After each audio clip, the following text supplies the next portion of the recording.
Good morning, everyone.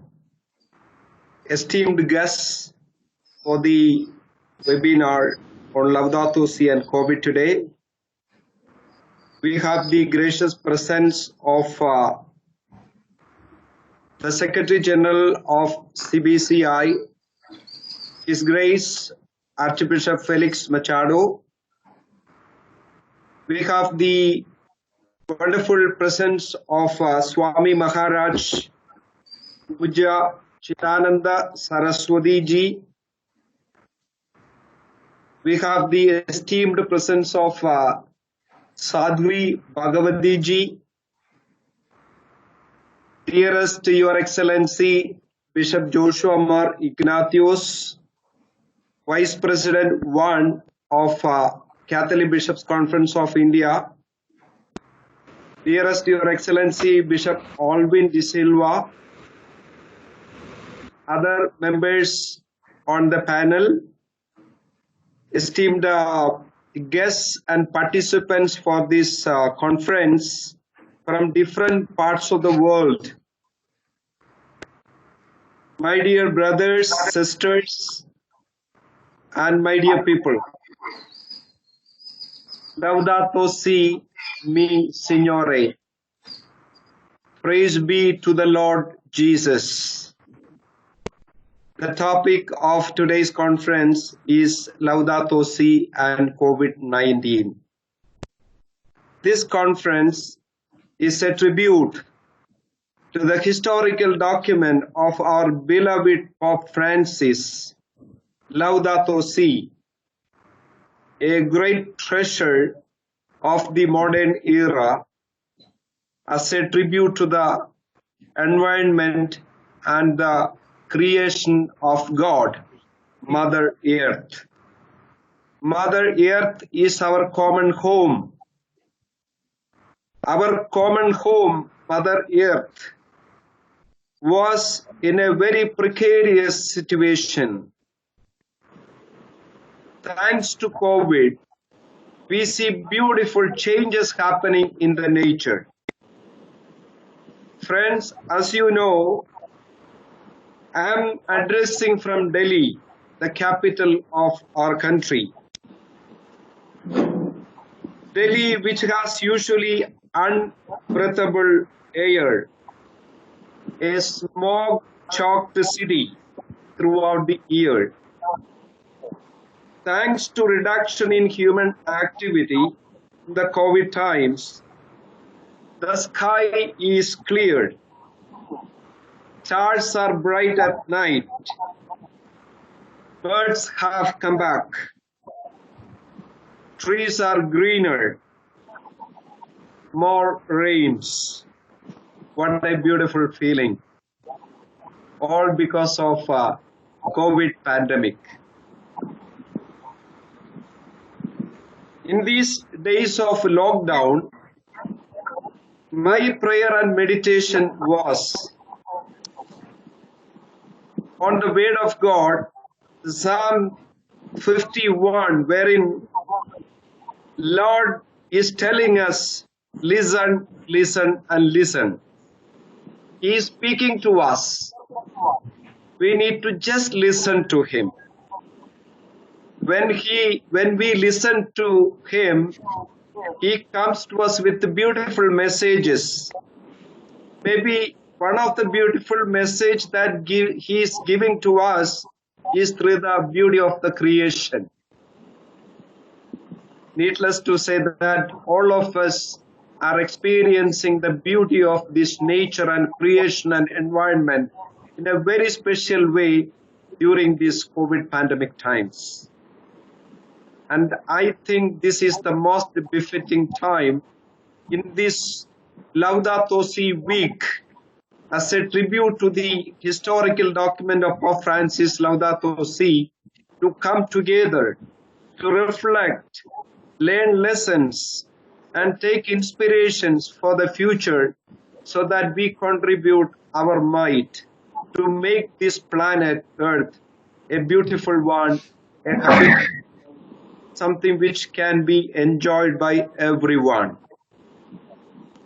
I had the privilege of attending an international conference on religion and SDG, the Sustainable Development Goals. As most of you know, what the important 5 principles of a Sustainable Development Goals: people, planet, prosperity, partnership, and peace. These important 5 principles are being very much enshrined in this beautiful document of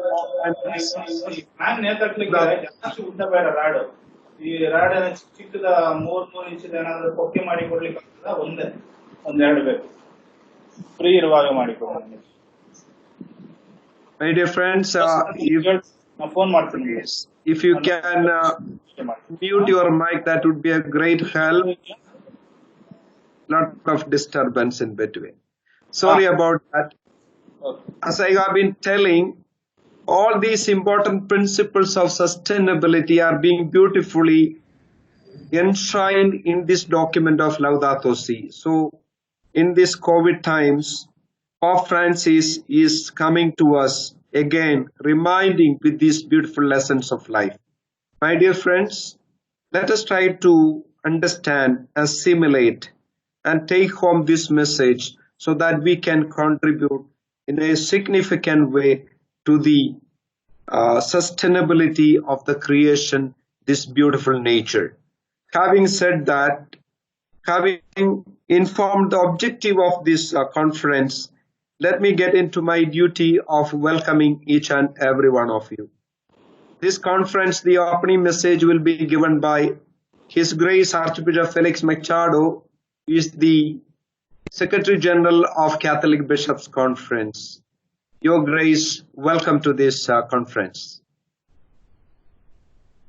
Next, I would like to welcome His Excellency Bishop Sebastian Kallupura, who is the Chairman of Caritas India, a vibrant person, a person who leads us from friend. Bishop Sebastian, welcome.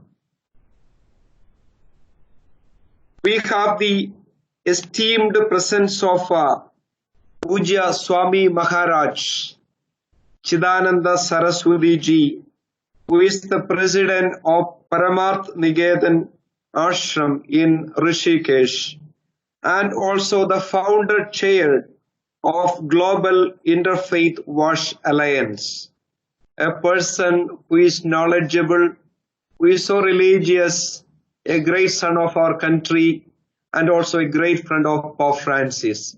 Swami Maharaj, welcome. Along with him, we have Sadhvi Bhagavati Ji Saraswati, who is the Secretary General of Global Interfaith Wash Alliance. When I was thinking of calling a woman to speak to us about Mother Earth and the beauty of the nature, she is the one who came to my consideration, and Sadhviji has graciously consented to be with us. Sadhviji, welcome to this beautiful reflection session.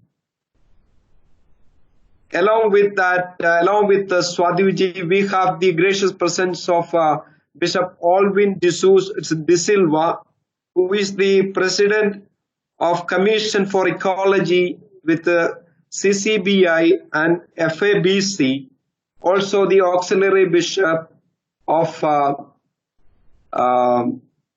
Bombay Archdiocese. Your Excellency, welcome. I was keeping purposely to take the name of Bishop Joshua last because he is the moderator of this beautiful conference, a person who is so down to earth and a person who loves the nature so beautifully and comes to us with a lot of motivation and inspiration. Bishop Joshua Mar Ignatius is the Vice President 1 of Catholic Bishops Conference of India. Bishop Joshua, most welcome to moderate this session and give us your inspiration. Welcome. Now we have Reina Braganza, a vibrant lady from Pune, who is also very much actively engaged with the Caritas mission, who was the former board member of Caritas India, and she will give us a women's perspective to Laudato Si in the context of COVID. Reina, welcome to this conference. We have Father Joseph Gonzalez, who is the Executive Secretary of FABC and CCD. Father Joseph, welcome. And I have the pleasure of welcoming Father Jolly, my friend and my brother, to this conference, who will be also actively participating in this conference and giving us the Thanksgiving note. I have the honor of welcoming participants from across the globe. We have people from Pakistan. I see the presence of Amjad, the director of Caritas Pakistan. We have people from Myanmar, people from Singapore, people from Global Catholic Climate Movement, Italy, and other parts of the globe. And we have several other dignitaries participating. We have our forum directors. We have our diocesan directors, partners, and many more participating in this conference. My dear friends, already we have the list of 131 people participating in this conference and many more to join. I welcome each and every one of you on behalf of Caritas India and the Catholic Church in this beautiful session as a tribute to the wonderful document Laudato Si of Pope Francis. Wish a wonderful time and a great moment of blessings during this conference. Thank you and welcome each and every one of you. God bless. Thank you, Father Paul, for your wonderful speech as well as welcoming all the dignitaries. Now, as you mentioned, the moderator of this important webinar is Bishop Joshua Mar Ignatius, who is the CBCI Vice President #1. Over to you, Your Excellency, Bishop Joshua.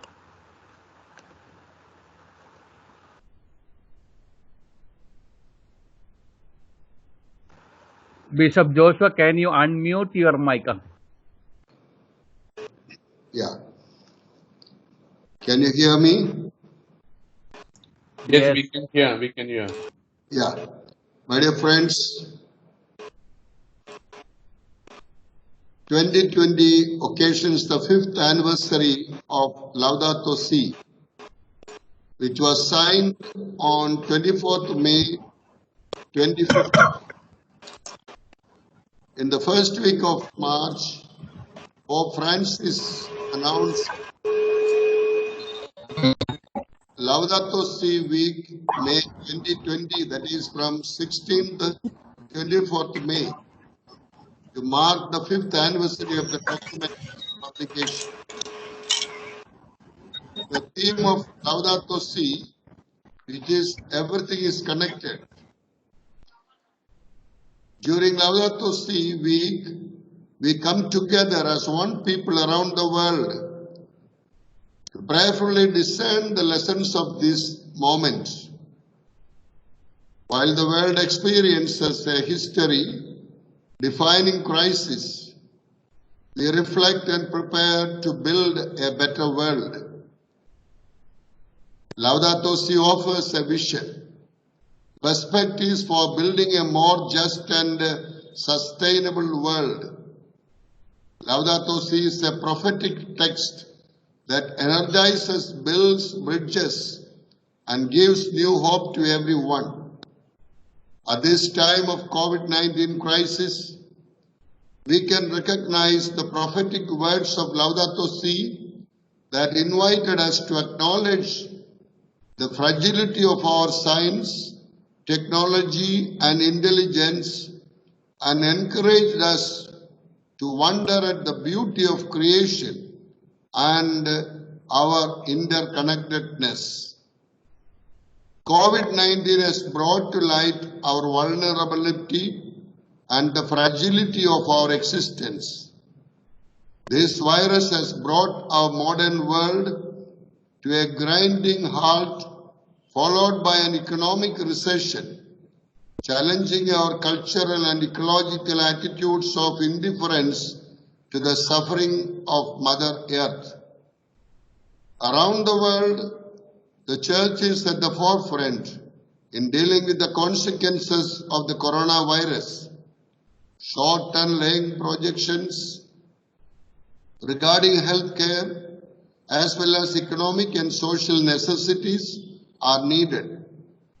While vaccines and treatments to eradicate COVID-19 continue to be tested, the forecast of the International Monetary Fund for 2020 speak of a 3% drop in the global gross domestic product.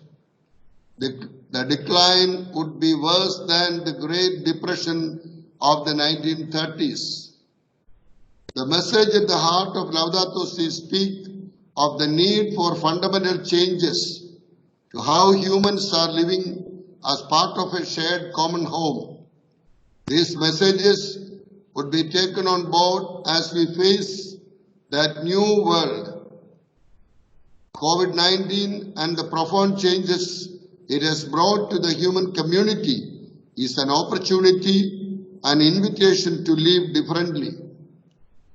Pope Francis' encyclical Laudato Si, praise be to you, is a worldwide wake-up call to help humanity understand the destruction that man is rendering to the environment and his fellow man.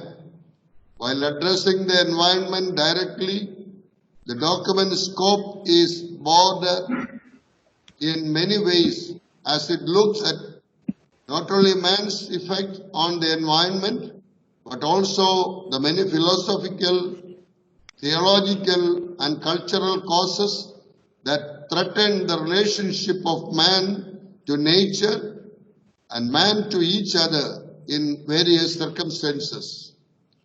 From the outset, Pope Francis states the goal of the document in this encyclical. I would like to enter into dialogue with all people about our common home. What kind of world do we want to leave to those who come after us, to children who are now growing up?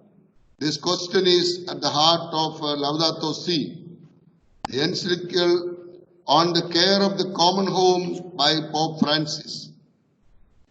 The encyclical takes its name from the invocation of Saint Francis, praise be to you, my Lord. In this canticle of the creatures, it reminds everyone that the earth, our common home, is like a sister with whom we share our life and a beautiful mother who opens her arms to embrace us. People have forgotten that we ourselves are dust of the earth. Our very bodies are made up of her elements. We breathe her air and we receive life and refreshment from her waters. Now this earth, mistreated and abused, is lamenting, and its groans join those of all the forsaken of the world. Pope Francis invites us to listen to them, urging each and every one, individuals, families, local communities, nations, and the international community to an ecological conversion. In the expression of St. John Paul II, we are invited to change direction by taking on the beauty and responsibility of the task of caring for our common home. Happily, Pope Francis recognizes that there is a growing sensitivity to the environment and the need to protect nature, along with a growing concern, both genuine and distressing, for what is happening to our planet.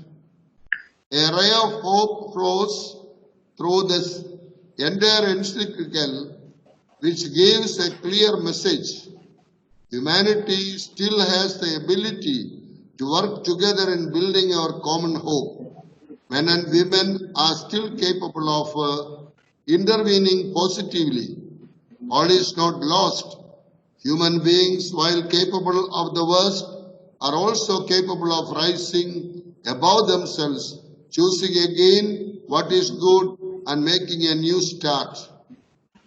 Pope invites everyone to recognize the rich contribution which the religions can make towards an integral ecology and the full development of humanity. Recalling that no project can be effective if it is not animated by a formed and responsible conscience. Ideas are put forth to aid growth in this direction, and the educational, spiritual, ecclesial, political, and theological levels. What is happening to our common home? The gospel of creation, the human roots of ecological crisis, integral ecology, lines of approach and action, ecological education and spirituality, all that is beautifully given in this encyclical Laudato Si.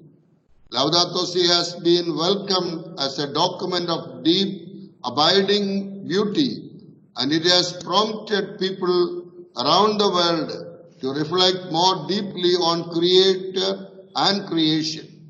Its vision of integral ecology, which sees connections between how we treat God, nature, and each other, offers simple but profound truths about the bonds that unite us.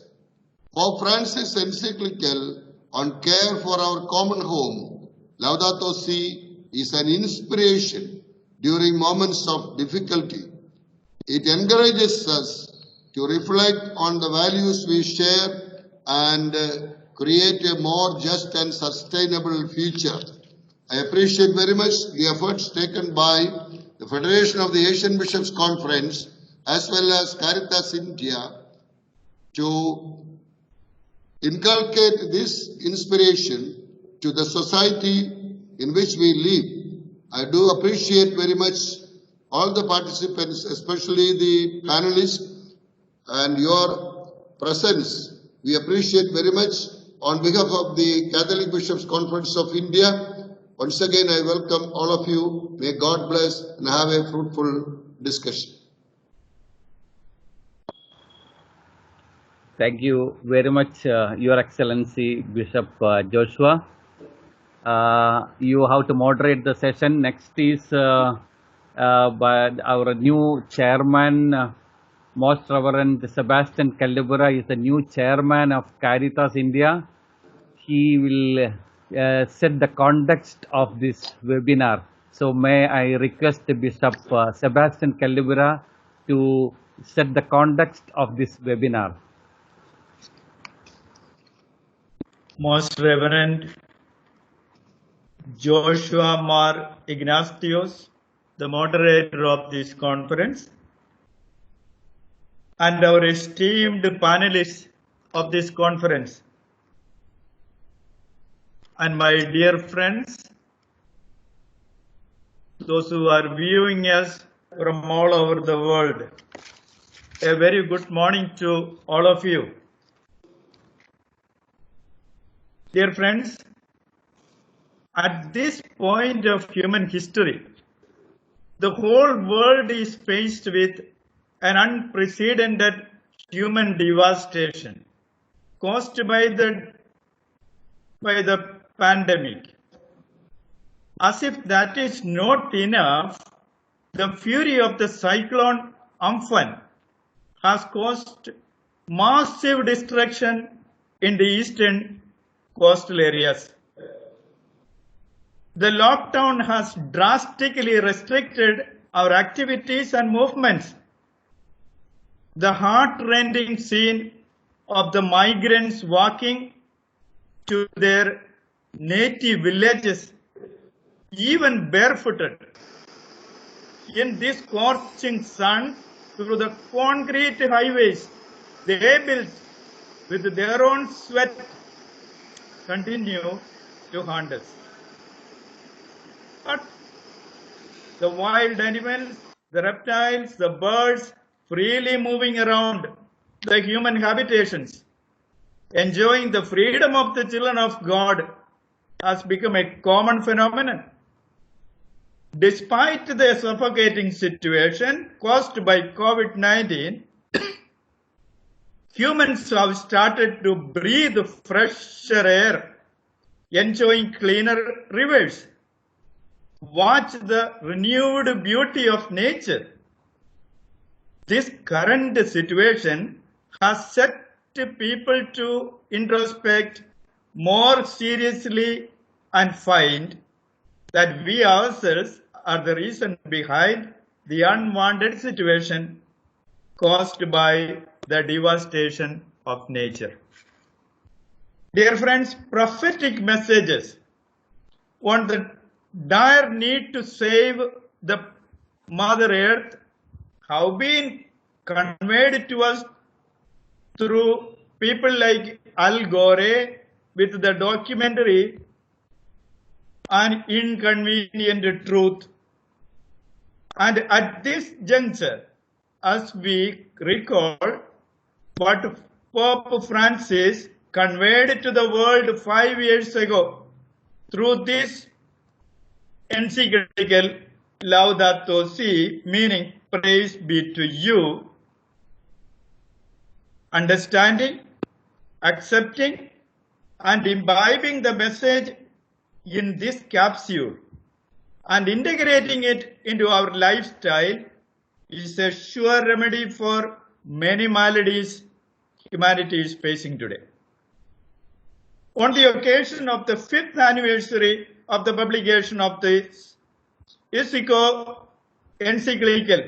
Pope Francis himself said that coronavirus has highlighted the importance of caring for our common home and voiced hope that reflections surrounding Laudato Si anniversary will help create and strengthen constructive attitudes for the care of creation, thereby inviting global citizens to adopt more sustainable practices.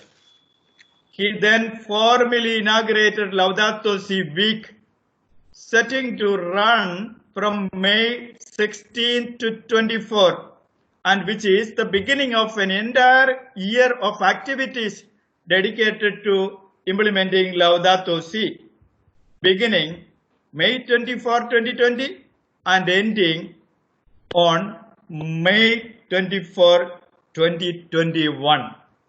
The theme for Laudato Si week this year is that everything is connected.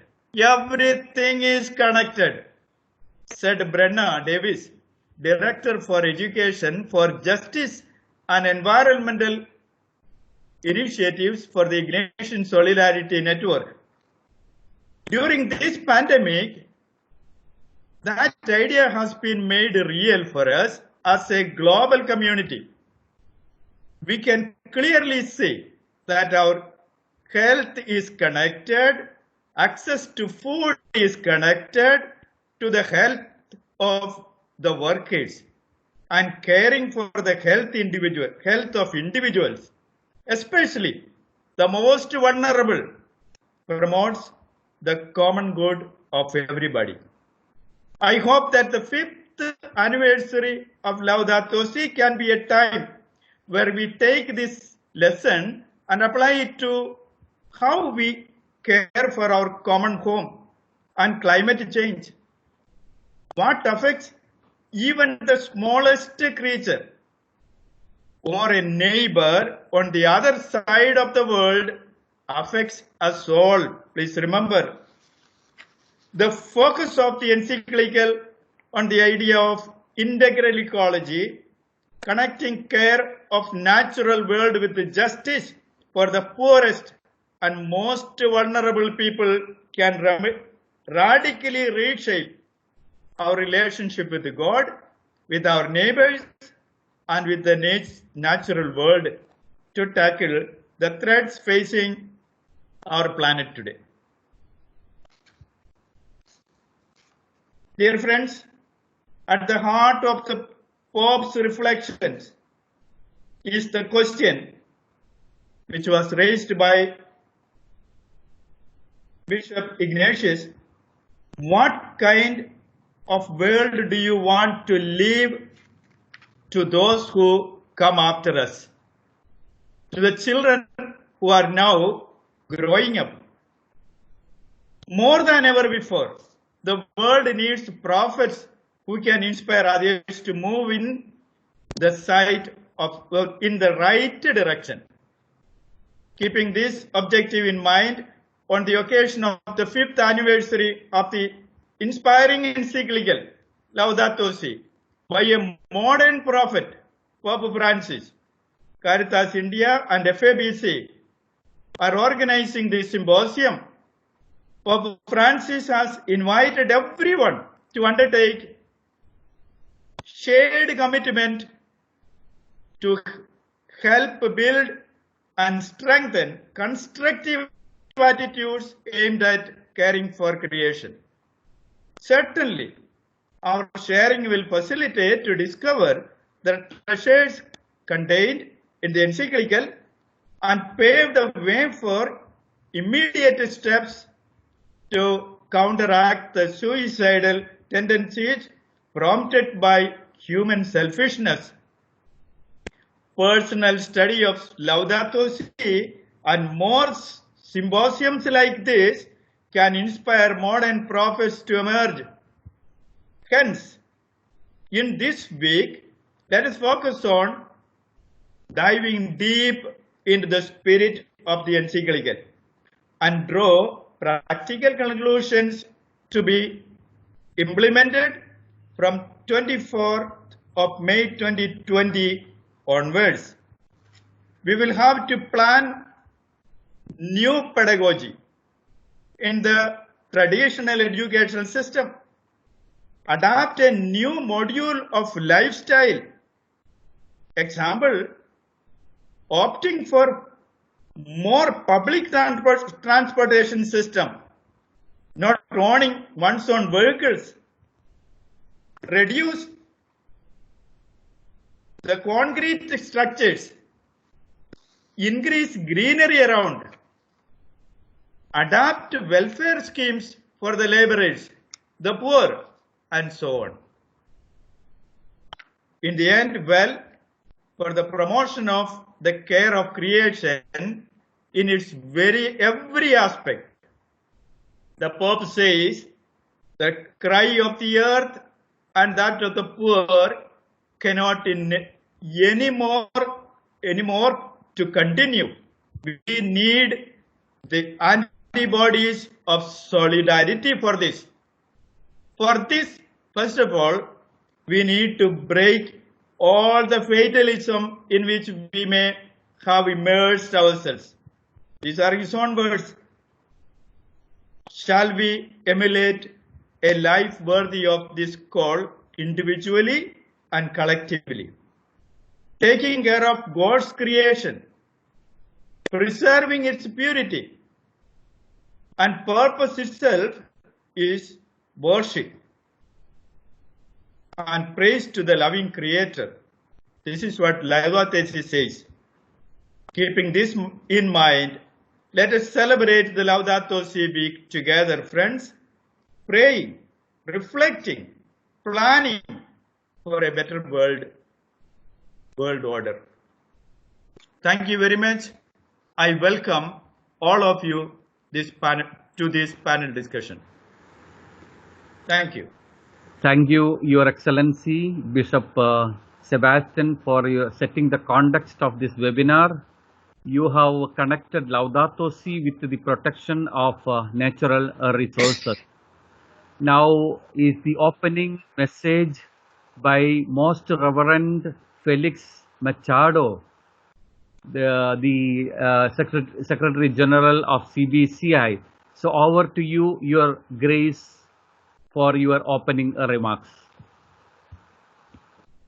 Dear esteemed guests and dear friends, on behalf of His Eminence Cardinal Oswald Gracious, the President of the Catholic Bishops' Conference of India, and on behalf of the office bearers, one among whom is Bishop Joshua, I greet you, Namaskaram.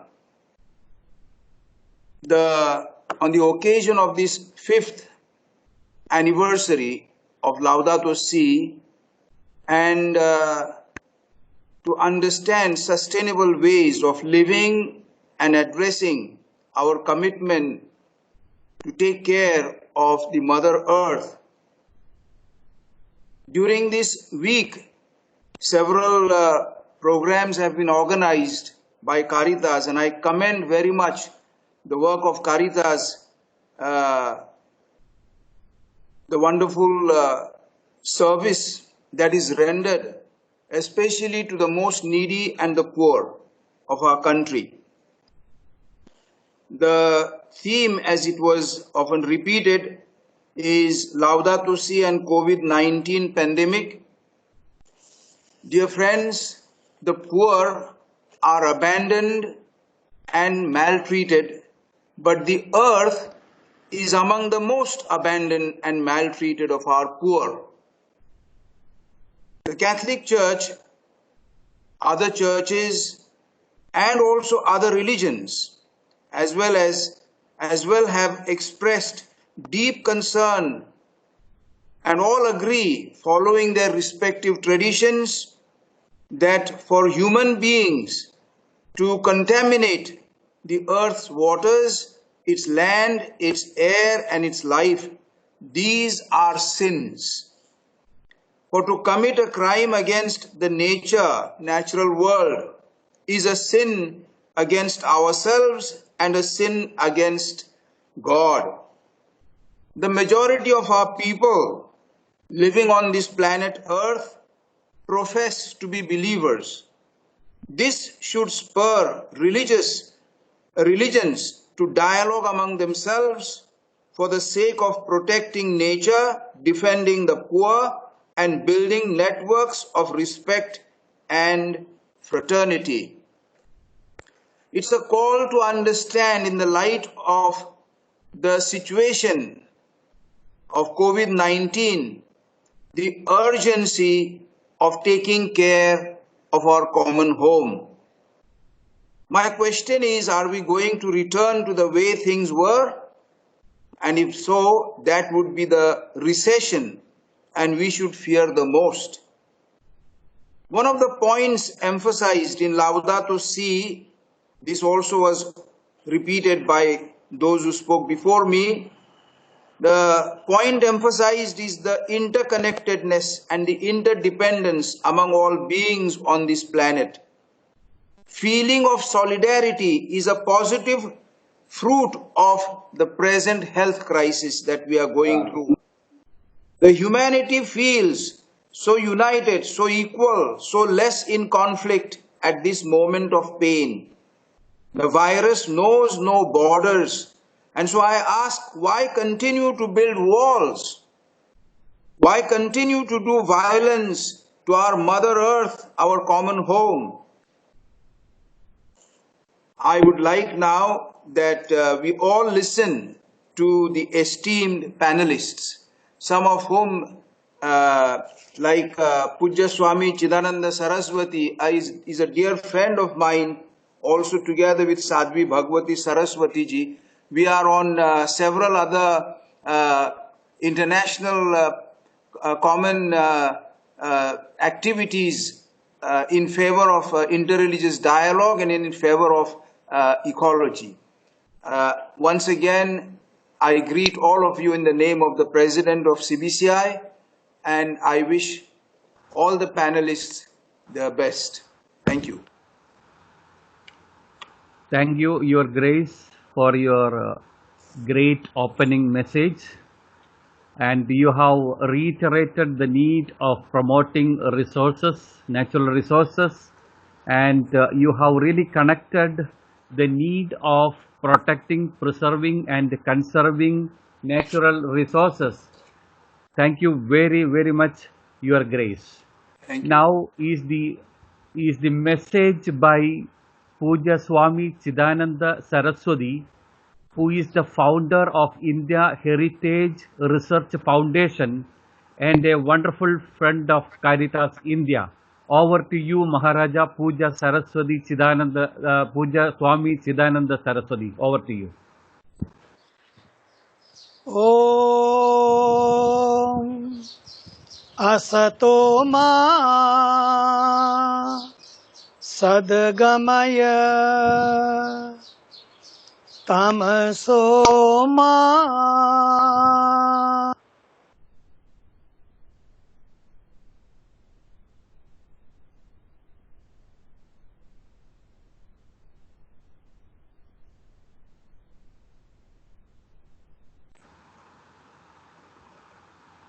Hello. We'll wait we'll wait for a minute. I think it's coming back.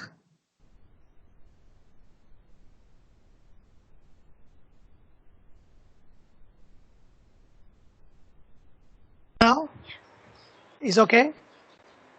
My voice is there. Yeah, we can hear Hello? you, Swami. Yeah, Okay, we thank can you. hear it. Om Asato Ma Sadgamaya Tamaso Ma Jyotirgamaya Mrityorma Amritam Gamaya Om Shanti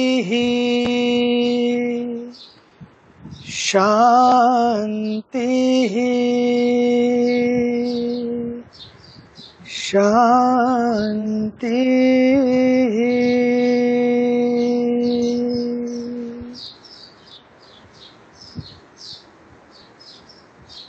Namaste to all, and my dear divine spiritual brothers. Honorable Pope Francis encyclical was very historic. It showed the world the great power of faith. And I remember at that time I wrote an article about his vision. He gives so many vision, direction and inspirations. I love this theme of one human family, one common home. In Sanskrit, in our scriptures, it is beautifully said, Mata Bhumi Putroham Prithivya Mata Bhumi Putroham Prithivya Mata Bhumi Putroham Prithivya. The earth is our mother and we are her children. What happens to her happens to us. Of course, when our mother is sick, mother is ill, we can not merely dialogue and discuss. We must come together to act and take care of her. That's what is needed today. Another core teaching of Hinduism is Vasudhaiva Kutumbakam. Not only human beings, but all living beings, which means the whole world is one family. It is so beautiful to be with you today. I'm glad that this opportunity will bring us more closer, more together. And today is a very special day. On International Biodiversity Day, where we celebrate the diversity not only in all of creation, but the diversity of our one humanity. And I have a beautiful green gift for you all. I wish I am giving you virtually But when we are together, I will offer you, each one of you, this beautiful green plant. Thank you. Today, so many of us are on lockdown. We are locked down in our homes. And I believe that is the best response to this crisis. Just because we are locked, we should not be down. Here in Rishikesh, everyone is feeling so high. Spirit is high, soul is flying. And they are loving it to be here with the nature. But at the same time, I can see the air is fresh, as our Honorable Father Paul said. Rivers are dancing, air is dancing, birds are chirping. But at the same time, there is a virus in the air. Yes, there is a virus. But there must not be a virus in our minds and in our hearts. And our minds and hearts need to be the fertile soil to grow seeds of a new, healthier, united tomorrow for our coming generations. The seeds we need to plant are very simple. Very simple. Live simply so that others might simply live. Mahatma Gandhi said so beautifully, there is always enough for everyone's need, but there is never enough for even one person's greed. Let us learn and teach and preach the importance of consuming only according to our need, not according to our greed. Let us move from a greed culture to a green culture. Let us move together from a need culture to a new culture, a culture of living with less and sharing more. Life is not to have more. God bless people to have more. But life is not to have more. Life is to be more, share more, give more. And this is the time that we should come together and share more and give more to our community. And at the same time, let us inculcate human values in our faith communities, which are very important, that teaches the world. That world is a parivar, not a bazaar. When we are one family, we take care of each other. It's not consume and throw, but consume and grow. It's not use and throw, but I think use and grow. Find more innovative ways to teach sustainability. Encourage people to see waste as wealth, to see challenges as opportunities, even Corona as an opportunity to cultivate Karuna. Our religious, I think Corona is a ambassador of Mother Earth. It comes to me sometime. Our religious leaders must be the embodiments of this Karuna, compassion. The steps we need to take for a brighter, safer, healthier, green tomorrow are very simple and very powerful. Number one, plant trees. We should encourage our followers and communities to plant trees for our birthdays, every marriage ceremony, every anniversary, every festival. Our festival must be green festival. Every ceremony must be a green ceremony. Even the prasad we give, that also should be very green as a plant. As I brought for you all, I think we should give to our congregation a green gift as a plant, as a sapling. And these plants keep giving, and keep giving. Don't cut trees or let them be cut due to our greed. Number three, it means we all have to be vegetarian. We should try at least. Or if we can't be vegetarian all the time, at least we should cut down significantly the amount of meat we eat. I don't, but people who eat. A vegetarian diet is the single greatest, most powerful step to protect our Mother Earth. And of course, if there were no meat eating, there would be no meat markets, because there's a demand and supply. There will be no passing of illness from animals to humans. For ourselves and our planet, we should become vegetarian. Let us be veggie. Number four, save water. By 2040, the world will have only half the drinking water it needs. India will reach there by 2030, very soon, very soon. maybe sooner. That will be another major pandemic, but one without a vaccine. There will be no vaccine. Here we are looking for vaccine. Yes, we will bring the vaccine, but for this we will not have any vaccine. The vaccine is now. Our actions now to save and preserve our water. Number 5, and there are so many actions we can take every day to reduce our carbon and water footprint. That's why I loved when Honorable Pope brought this green vision. I loved it. And I immediately said it is a Pope of hope. Pope for a green future. Pope for a new future. And we all have to, all the top spiritual leaders and every religious leader have to come together for this vision. Lastly, coronavirus has given us the opportunity to focus and take care of our 3 things. 3 things. Number 1, our culture. Number 2, our nature. And number 3, our future. Number 1, our culture. Not our individual cultures based on our countries or religions, but our global culture of humanity and oneness. Our culture of togetherness, our culture of inclusiveness, our culture of allness, our nature is a great gift to us. Mother Earth is healing. When we go inside, she heals, and we can see that, how the rivers are dancing. It shows us that we are the problem and we are the solution. Let us be the solution for the coming generations.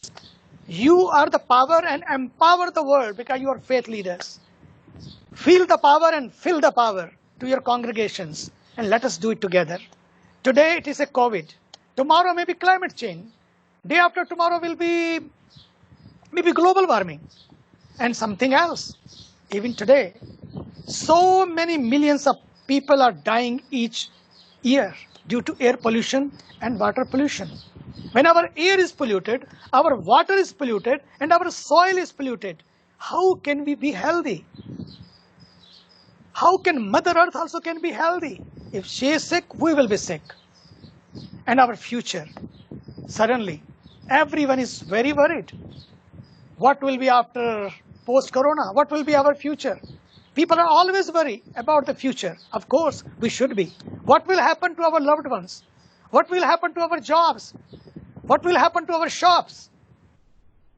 What will happen to our jobs, to our economy? But we need an economy that remembers the eco at the beginning. These days we have an egonomy. These days we have an egonomy rather than an economy. Egonomy to economy. I think we have to move in this direction. Our economy tragically has become about people fulfilling their own egos. Let us create a green economy, an economy where all can be healthy, all can be fed, all can be healed. The future is in our hands, and it depends on how we live in the present. So let us take care of our culture, take care of our nature, and that will help us to take care of our future. As Father Paul said so beautifully in the beginning, this is the time to listen to God. And I think this is the time to listen to Mother Nature, listen to the ancient wisdom. We have worshipped the Creator for so long. Let us now take care of the creation.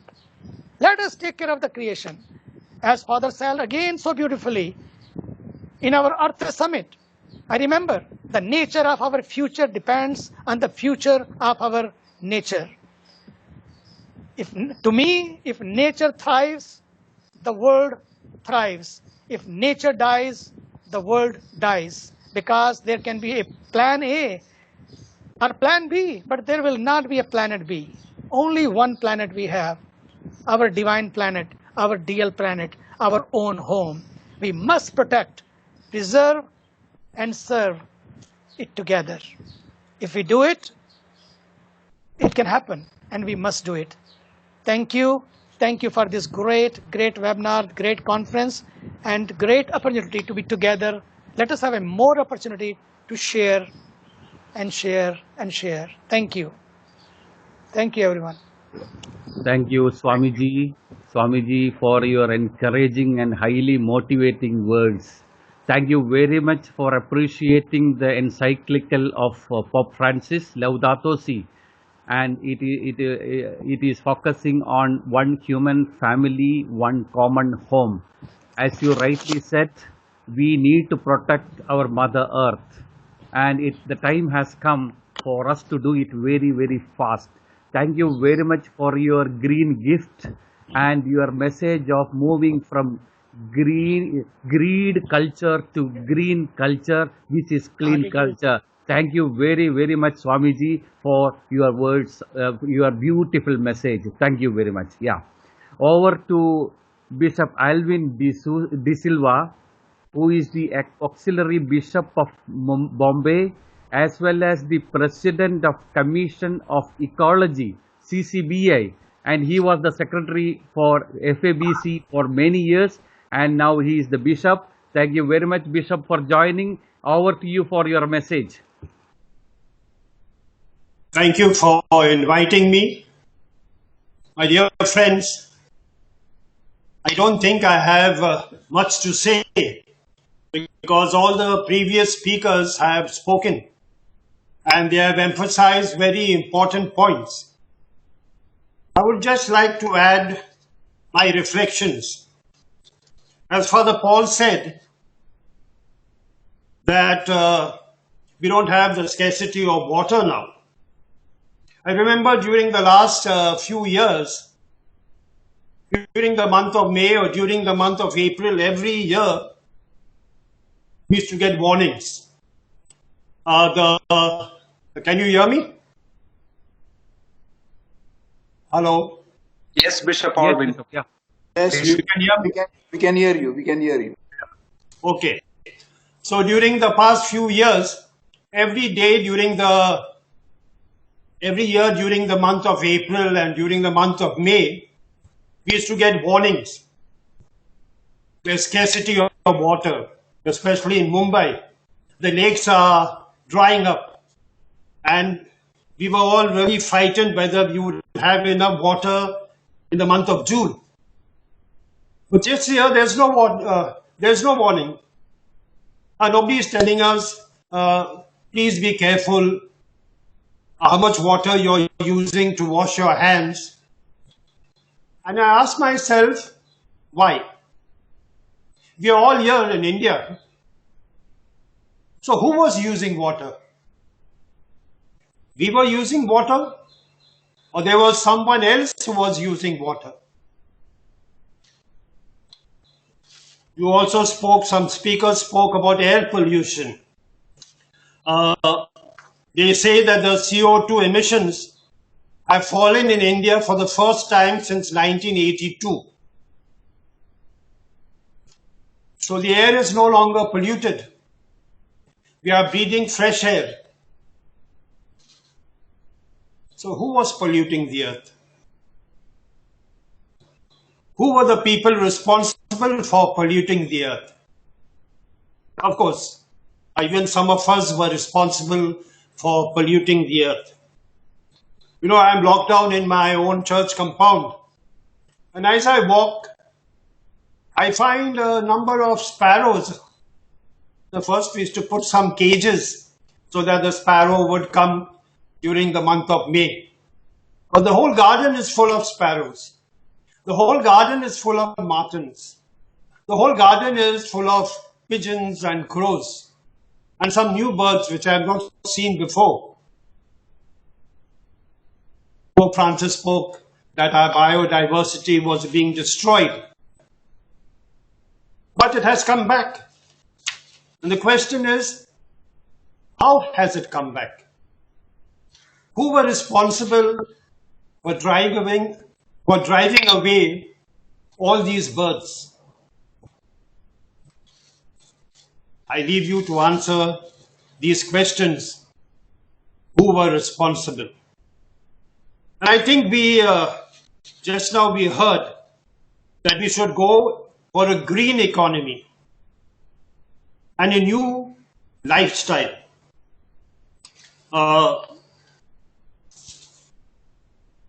I know it is a bit,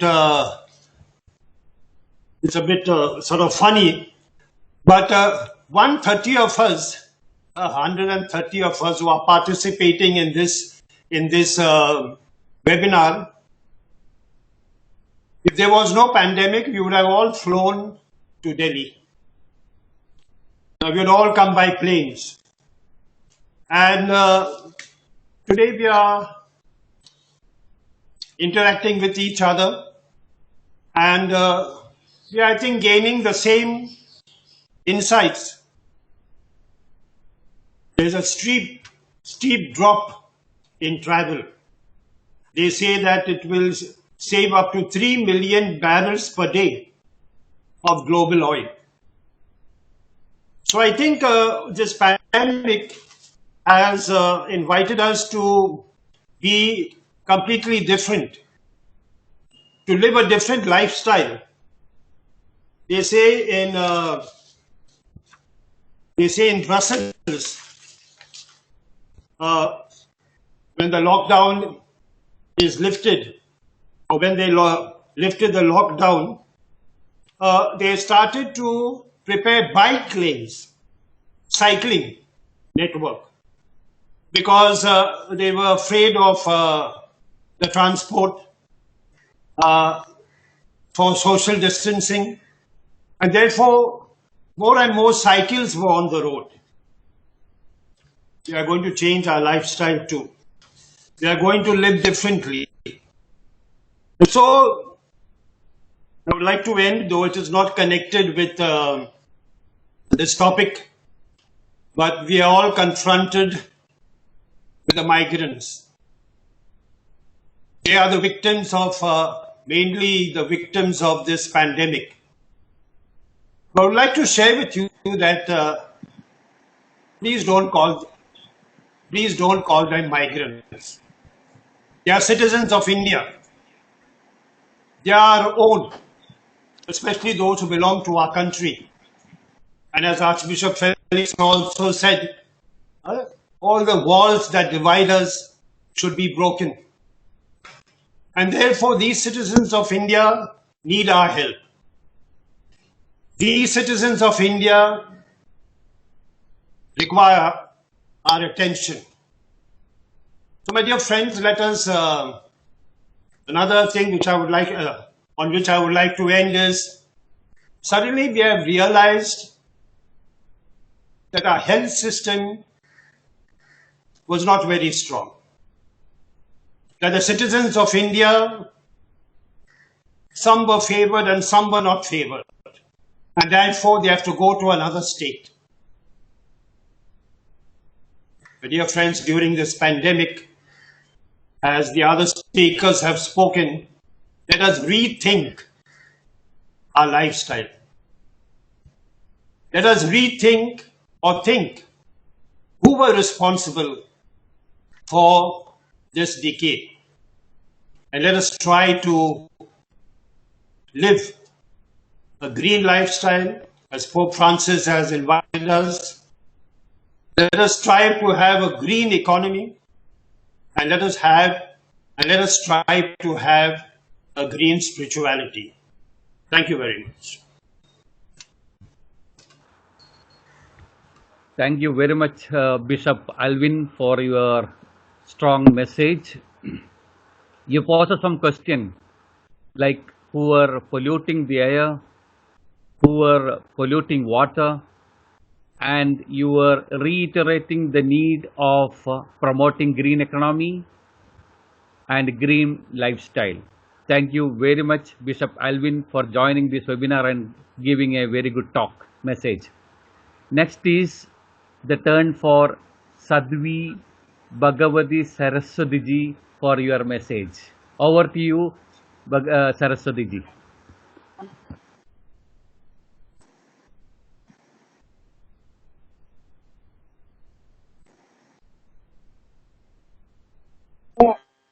Such a wonderful and wonderful to be able to be together with all of you here at this very, very special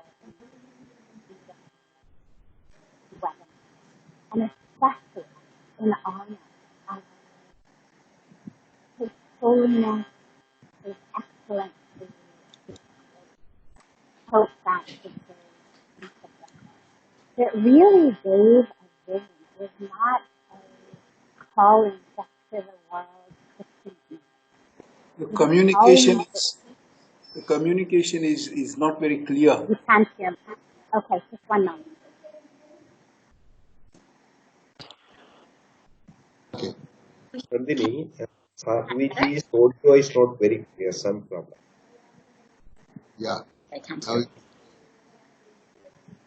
mute again. Hold on now. Can you hear me now? Sadhviji, much better, much better. Wonderful, wonderful, wonderful.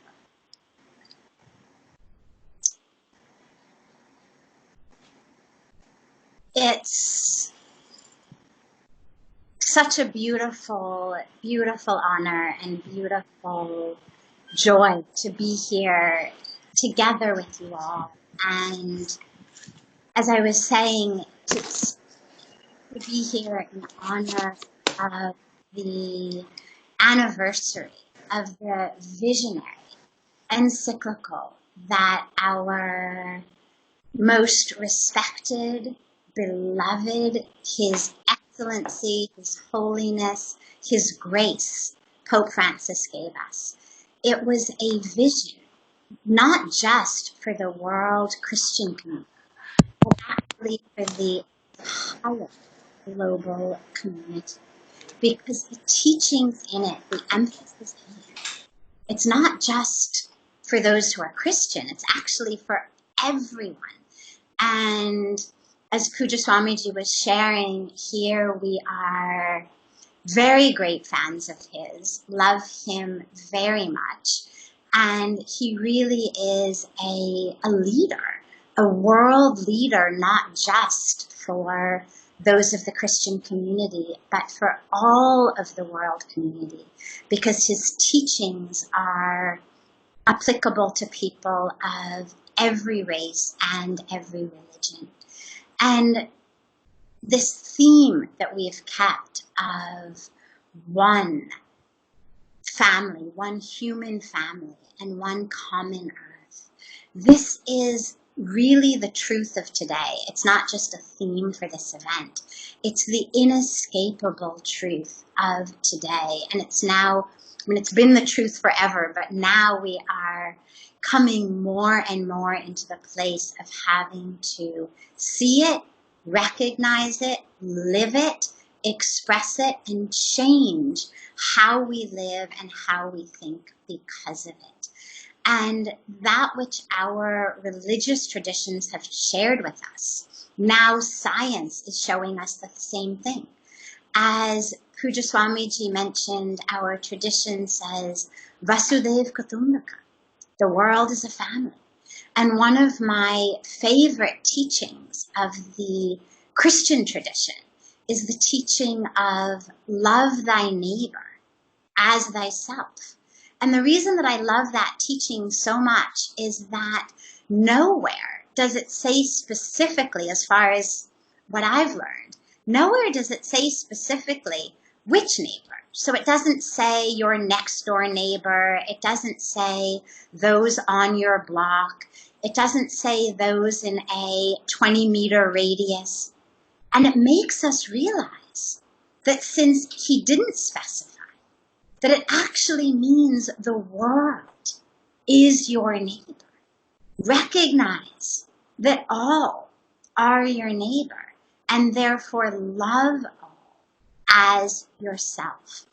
And it's such an important teaching for today, because what it means is when we can't actually even know everyone, most of us don't even know those on our blocks, let alone those in our whole neighborhood, those in our communities. But if we're being called upon to love them, not just to know them, but to love them, it means that in them we recognize the divine, we recognize God. And because we love God, we love them as we love the divine, as we love ourselves. And that to me is this essential and exquisite teaching that is so necessary for today and that is encapsulated so beautifully in the teachings of His Grace Pope Francis. And what we've seen is that as COVID has wreaked havoc upon the health, upon the medical world, and upon the economic world of every country in the world, is that we are connected. That which began with someone eating something in a meat market in central China has rippled out into every single corner of every city of every country around the globe. And so it's time for us really to wake up and to realize that which our religious traditions have been saying from the beginning, which is we are connected. We are one. And now we're seeing it scientifically. We're seeing it medically. That what's happening in one part of the world is rippling out and impacting those all across the world.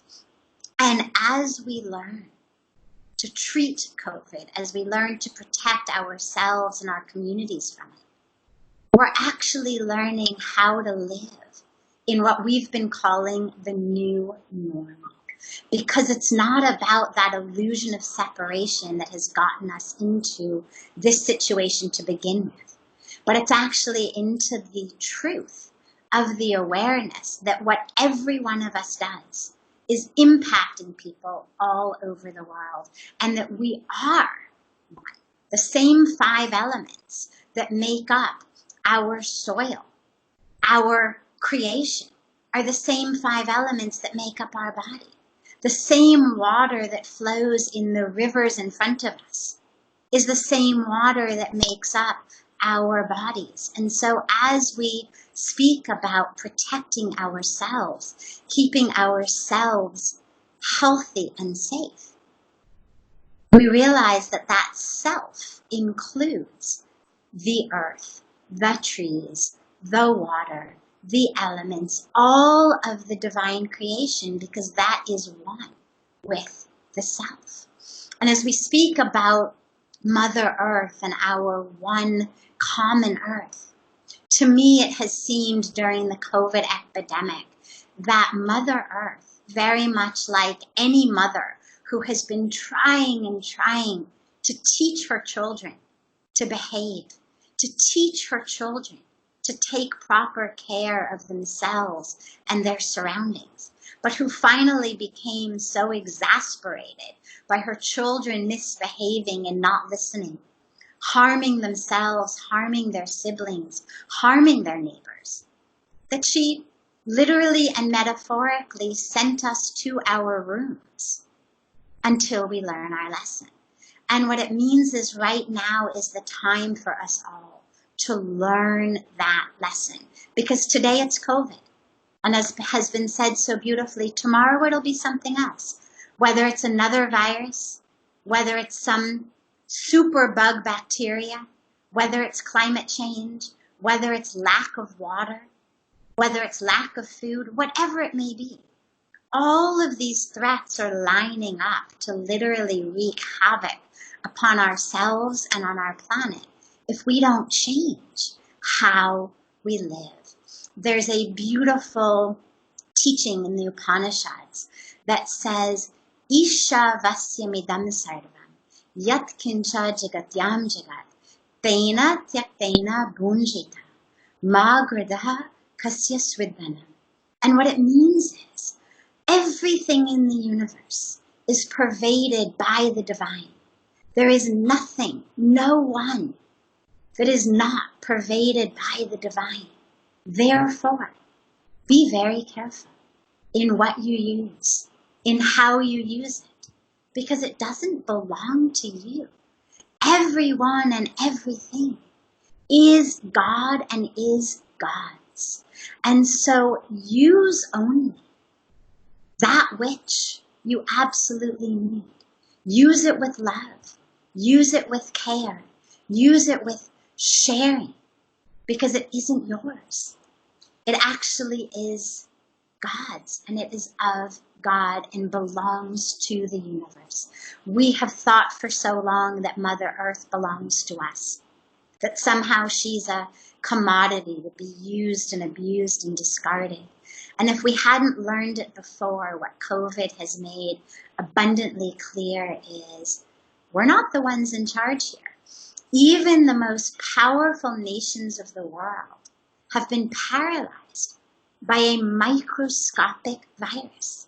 And tomorrow they're going to be paralyzed by lack of water, by rising oceans, by climate change. And this is where we need to come together and to raise our collective consciousness. Because tragically, we hear all over the world in so many conferences, whether it's United Nations, wherever it may be, we hear and we learn about the global water shortage, the global food shortage, the global land shortage. But the real truth is, we actually have enough water for all. We actually produce more than enough food that our world needs. The problem is, we have a global consciousness shortage. And because we have a global consciousness shortage, our land, our water, our food, our resources, instead of being shared amongst all, instead of being used with compassion and love and oneness for our sisters and brothers of every race, every religion, every color, every culture, are being co-opted, hijacked, grabbed, held by a tiny percentage. And so as religious leaders, we need to come together across all borders, across all boundaries, and really help raise the global consciousness. Because every one of us, what we eat, what we wear, how we shop, how we live, is creating the world that we live in. And so very quickly, time is very short, but in just 1 or 2 last minutes, we need to share with our congregations, our constituencies, our communities, the power that every one of us has to be the change we want to see in the world. Number 1, by being vegetarian. The meat industry, and this is United Nations statistics, the meat industry, animal agriculture, the livestock industry is the single greatest contributor to climate change, the single greatest destroyer of our environment. It is also that which is leading to world hunger, lack of water. There is no reason for our sisters and brothers to go hungry or starve, except that we are channeling the planet's grain, the planet's water, the planet's resources in such a way that the tiny percentage with the luxury to choose are choosing in ways that are bringing about death and destruction and suffering to the rest of the planet. And so as the religious leaders, it is incumbent upon us to really help everyone understand those children are your sisters and brothers. Those families are your families. Those trees, those rivers, those in the Amazon, they are us. They are our global family. Last, to commit ourselves to buying organic, to buying fair trade, to ensuring that whatever we buy, whatever we eat, whatever we use, whatever we're supporting, is something that is grown, is created in line with a healthy, safe, sustainable environment. That we are not using our rupees, our dollars, our euros to support industries that are turning our children and our mothers and our sisters and our daughters into slave workers, that are putting them in sweatshops so that we can have more, cheaper. That we are not supporting industries whose waste is flooding our soil, our groundwater, our rivers, our airs, giving millions of people death by air pollution, death by water pollution. And that is the power we all have. We may not, each of us individually, have the power to come up with a COVID vaccine. We may not have the power to bring oxygen into the lungs of those who are suffering from COVID today. But we do have the power, with our choices, with our values, with our priorities, with our decisions, every day, to make a choice for global consciousness, to make a choice for health, happiness, life, sustainability for all. And lastly, in conclusion, as today is, as has been said so beautifully, Biodiversity Day. As we celebrate our sisters and brothers of every species around the world, not only do we give them love, but we actually commit that we will eat, we will dress, we will shop, we will travel, we will live in accordance and in alignment with the teachings that our scriptures give us, all of our scriptures give us, which is we are one with the planet. We are one with all.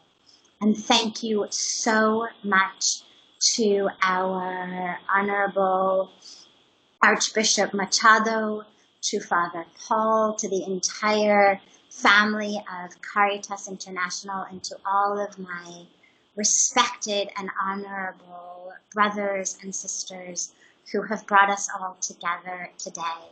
Let us stay together. Let us work together. Let us pray together. Let us serve together for really the future of our global one family. Thank you so much. Thank you very much, Saraswati ji, for your very spiritual, highly spiritual and wonderful speech. And you have given a strong message on the importance of divine creations and the need of protecting Mother Earth and we as part of one human home. Thank you very much for your message, Saraswati ji. Over to Miss Reina Braganza, who was the board member of Caritas India for many years. I would like to invite Miss Reina Braganza for your message. Over to Reina, please.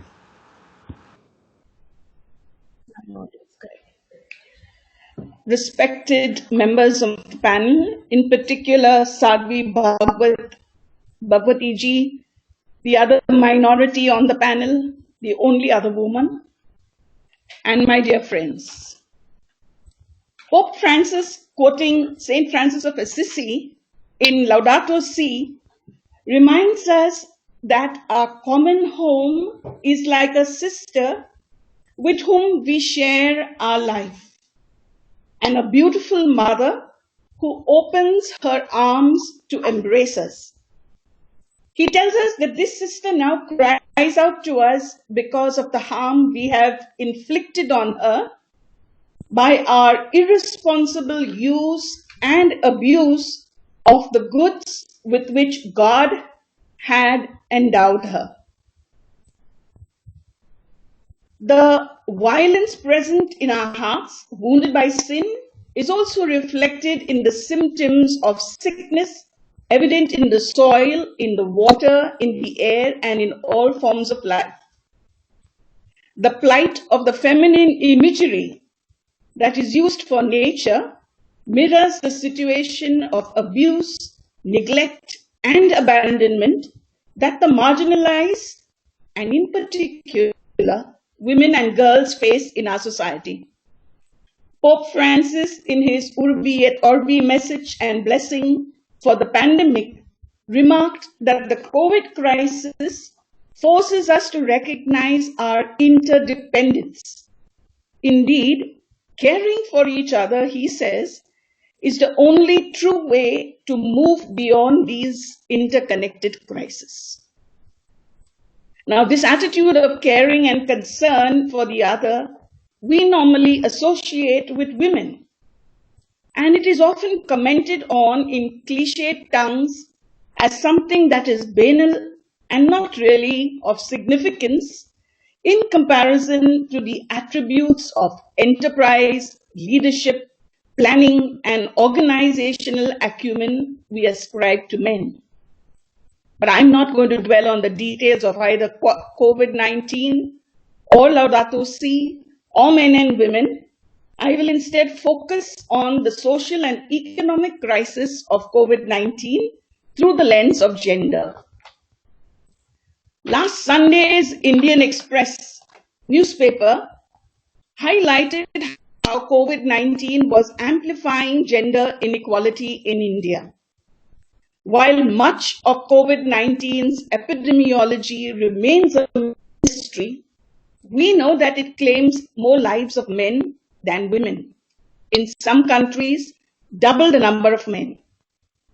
While men's immune systems may be less equipped to fight the virus, the socio-economic consequences of COVID-19 are stacking the deck against women, especially in countries where gender inequality is a persistent challenge. Women are bearing a disproportionate amount of the burden that the imposition of lockdowns, limited accessibility to basics like food and health services, and the shrinking of economic opportunity has created. Even in normal times, women face extra burdens when infrastructure is inadequate. Large numbers of women working as domestic workers or daily wage workers, because they have wayward or drunken husbands, they are the ones who are responsible for running their families on their meager wages. Today, these workers are victims of no job, no pay, and yet families dependent on them. These women live with their families in bastis or slums like Dharavi in Mumbai or Ram Tekadi in Pune, both of which top the list of COVID hotspots in the cities they are in. We glibly talk about social distancing, immunity building, nourishing food, repeated sanitizing or hand washing, all a privilege that those living in crowded, polluted, dirty shanties, tiny homes with common toilets and limited water supply cannot even think of. The women bear the brunt of standing in long lines, crowded small spaces to fill water from trickling community taps. COVID-19 is shifting other household dynamics too. Domestic responsibilities that women bear, like cooking and cleaning, have ballooned. Even worse, because women in Indian families tend to eat last and the least, research has shown that financial strain and food shortages affect women's nutrition more than it affects men's. Harassment, abuse, domestic violence is escalating behind closed doors as a consequence of the isolation. And it's affecting women across classes, across religions, across any divide. To make matters worse, the lockdown has cut off most formal and informal support systems for women. Healthcare resources are being diverted from routine health services, further reducing the already limited access of many girls and young women to sexual and reproductive health services, as well as maternal, newborn, and child care services, thereby exacerbating the risks to girls' and women's health and lives. Unequal access to technology for women and girls will fuel further consequences, especially in their access to education, which is going online, and employment, which is forecast to be moving online. Girls and young women are facing severe economic shock, and they are more likely to take on high-risk work for their economic survival. What would a gender-sensitive pandemic response look like? It begins with a full-throttled focus on supporting women who face domestic violence. Publicize helplines, relax lockdown rules for women to leave home and seek support, sensitizing police. Policy response must be structured around rebuilding economies and societies in ways that ensure women's employment and economic empowerment, enabling them to lead safe, productive, and fulfilling lives. Let us remember that the very one society devalued in pre-COVID times, the caregivers, nurses in the clinics and at home, cleaning crews, child caretakers, as well as teachers and educators, are almost always women. And now these are racing to fill the gaps. The work of these people keeps us alive, but their lives are continuously and currently threatened by their work. While a virus does not biologically discriminate, our social systems are clearly favoring the contagion and survival of some over others.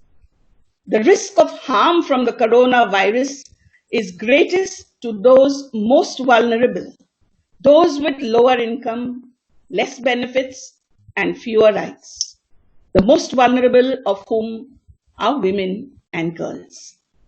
Their vulnerability is our vulnerability.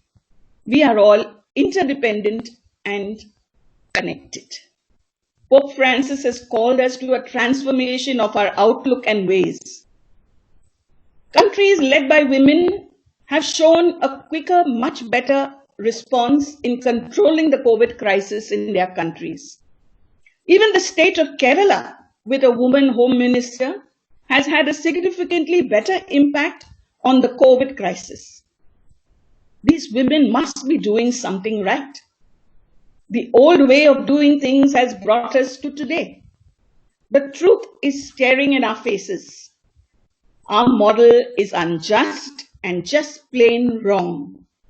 We need to heed the Pope's call to seek other ways of understanding systems and structures of society, religion, economy, and progress. Can we hear the cry of the poor and the earth this time?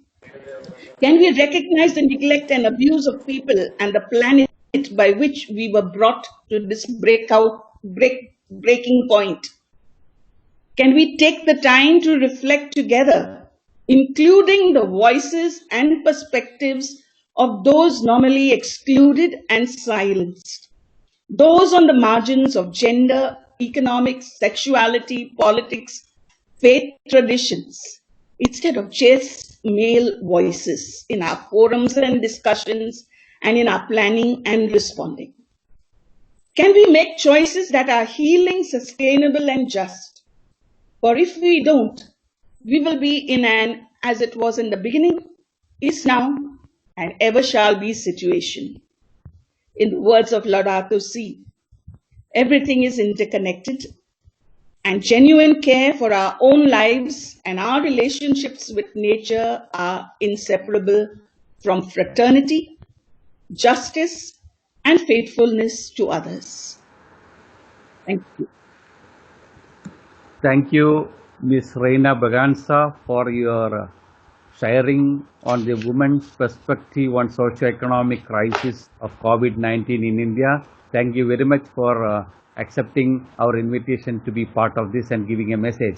There is a request to those who are not the speakers, like Father Manoj Kumar. Can you switch off your video? Father Manoj Kumar and the Father from Bijanur. Can you switch, Father from Bijanur, can you switch off your video? Thank you. Over to Father Joseph Gonsalves, who is the Executive Secretary of FABC, OECD and CCD, for his message. Father, Joseph, Yes. over to you for your message. Thank you. Respected most Reverend Bishops, esteemed members on the panel, and my dear friends. At the outset, I would like to thank Father Paul and his team for organizing this webinar on Laudato Si and COVID-19 on the occasion of the 5th anniversary of Laudato Si week. A few days ago, I received a WhatsApp message which read, novel coronavirus asking human beings, where are your doctors and scientists? Where are your nuclear weapons and weapons of mass destruction? Catch me if you can. As I reflected on this message, I realized that how a tiny and an invisible organism has brought the entire humankind on its knees by causing economic destruction and deaths in thousands. The high and mighty nations have collapsed, and the world staring at a global recession. The inspiring, powerful words of Mary, Mother of Jesus in the Magnificat make profound sense. He casts the mighty from their thrones and raises the lowly. The COVID-19 pandemic once again highlights the interconnectedness of humans with the natural world as well as our fragile existence. Laudato Si is one of the longest of the papal encyclicals and is also known as the Green Encyclical, as it covers a wide range of issues spanning from climate change to creation theology to ecological conversion. In the encyclical, Pope Francis urges all people of goodwill to care for a common home that is beginning to crumble. It gives a ray of hope, which states a clear message. Humanity still has the ability to work together in building our common home. Pope Francis also draws our attention to eco-justice, that we need to listen to the cry of the poor, who are disproportionate victims of our common home. The poor and the marginalized are the ones who are worst affected by the ecological crisis. Ms. Braganza has already shared with us the impact of COVID-19 on women. In the third chapter entitled Human Roots of Ecological Crisis, Pope Francis challenges the mentality of technocratic domination that leads to the destruction of nature and the exploitation of people, especially the most vulnerable populations. He invites us that we need to move from egocentric to ecocentric paradigm. Man is a part of creation and not at the heart of creation. Francis also very forcefully speaks against the growing throwaway culture, the mentality, and reiterates that use and throw culture is now applicable not only to natural waste, but also in treating human beings and nature. In the encyclical, Pope advocates ecological spirituality and calls for ecological conversion on part of human beings. We need to have green hearts. The ecological conversion is to recognize the presence of God in creation, because creation is ultimately God's handiwork, created and constantly sustained by God's infinite love. Hence, we have the obligation to be responsible stewards of creation and to preserve and protect God's precious gift to human beings. In one of the speeches, His Eminence Cardinal Oswald Gracious mentioned that when we pollute the environment with our industries and consumeristic lifestyle, and we do nothing, are getting extinct, we destroy the balance in the ecosystem because of industries that pass consumeristic lifestyles, we are breaking the 6th commandment, thou shalt not kill. And when we realize that we are leaving behind for ourselves as well as for the future generation a planet which is sick, wounded and depleted of natural resources, we are breaking the 8th commandment, thou shalt not steal. We have seen the positive impact of the pandemic on environment, and Bishop Alvin De Silva has rightly pointed out to us. We have seen how creation slowly healing itself in the form of bluer waters and clearer skies. Thus, human beings have a capacity to rebuild this broken, fragmented world with the grace of God. I want to highlight an important issue of how in the post-pandemic period is going to adversely affect the environment, not only in India, but in several other developing countries. We all are aware the Indian economy is in doldrums and on the verge of collapse. Millions of people are jobless because of pandemic as well as due to the agrarian distress. In order to revive the economy, the governments all over the world will have to create employment opportunities, and the dominant paradigm that will be used is infrastructural development. The economy will get a massive boost by pumping billions of rupees for constructing roads and highways, industrial hubs, etc. Hence, land will be acquired, trees will be hacked. What we are doing is we will be sacrificing environment at the altar of development. Yes, we will be sacrificing environment at the altar of development. On one hand, it will create livelihood and bolster economic development. But on the other hand, environment will be damaged and destroyed. When we hack one tree, it is not only that one tree that is affected. The cutting of one tree is destroying the entire ecosystem that exists along with it. There are birds and insects and microorganisms that survive on that tree. Therefore, when we cut down one tree, we are actually destroying the birds, the insects, the entire ecosystem connected with it.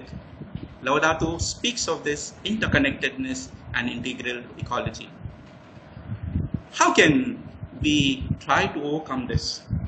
How can we try to build a just and sustainable world? We can think about 5 thrust areas. The first area is spirituality. How can we come in contact with creation, going for nature walks, being in contact with creation, praying for creation. Mother Earth is suffering. We need to pray for our Mother Earth. So how can we grow in our spirituality by coming in contact with creation? Second is education. How can we be part of various awareness sessions? How can we disseminate information on Laudato Si encyclical? How can we have more like these inter-religious webinars and seminars whereby people from different faiths and tradition come and share and speak their experiences of being part of creation? So how can we spread education? Third is engagement. How can we think about going solar? How can we think about water conservation? How can we promote eco-friendly celebration? How can we eliminate all forms of waste? Can we on many things that are not necessary? One of the important things that I would like to also speak about is shroud burial. And I would like to quote from the Diocese of Vasai, His Grace Monsignor Felix Machado is with our Archbishop Philip Machado. In their diocese, they have these shroud burials where they do not use coffins. Can we do away with coffins? Can we bury our loved ones in shroud? We need to think about it. The fourth is, how about networking and advocacy? How can we join hands with other groups, other NGOs, other people, other environmentalists, that we all people are concerned that we need to care for creation and we need to protect and promote creation. And finally, the fifth area that I would like to highlight is our personal lifestyle. How can we become more eco-sensitive, eco-friendly? How can we reduce things that are not needed? How can we try to lighten our ecological footprints? How can we reduce our carbon footprints?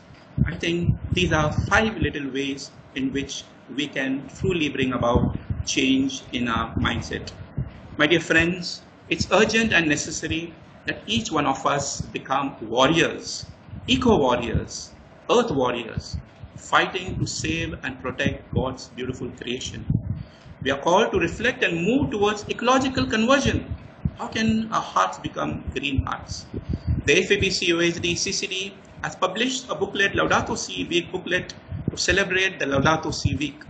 12 activities have been suggested from praying and reflecting with Laudato Si. Let us inculcate an eco-friendly mindset and become aware of our carbon footprints and take care of creation, the beautiful gift of God to us. Let us all strive to build a just and a sustainable world. Once again, thank you very much to each one of you for listening patiently. Thank you very much, Father Joseph, for your message. And you said our planet is sick and polluted. So the time has come for us to intervene through spirituality, eco-spirituality, eco-friendly living style, eco-friendly celebrations, eco-restorations, etc. And we will do together. And I really thank you for joining us in this program, because it is Caritas India together with FABC organizing this webinar. Thank you very much, Father Jotham. Thank you.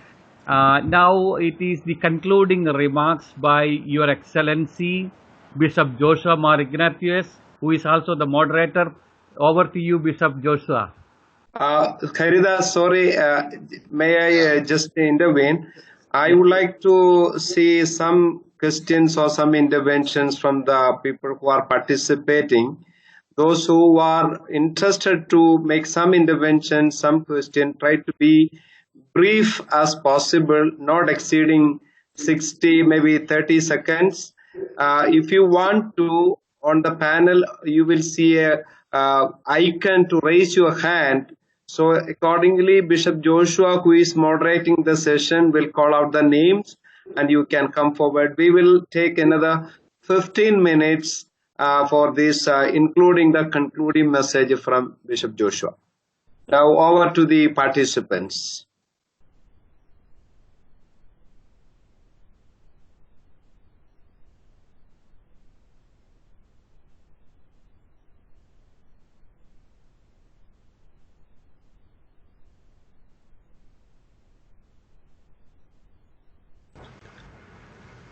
This is Ray. I don't see the icon, but can I intervene, moderator? Yeah, please tell your name and then proceed. Yeah. My name is Ray.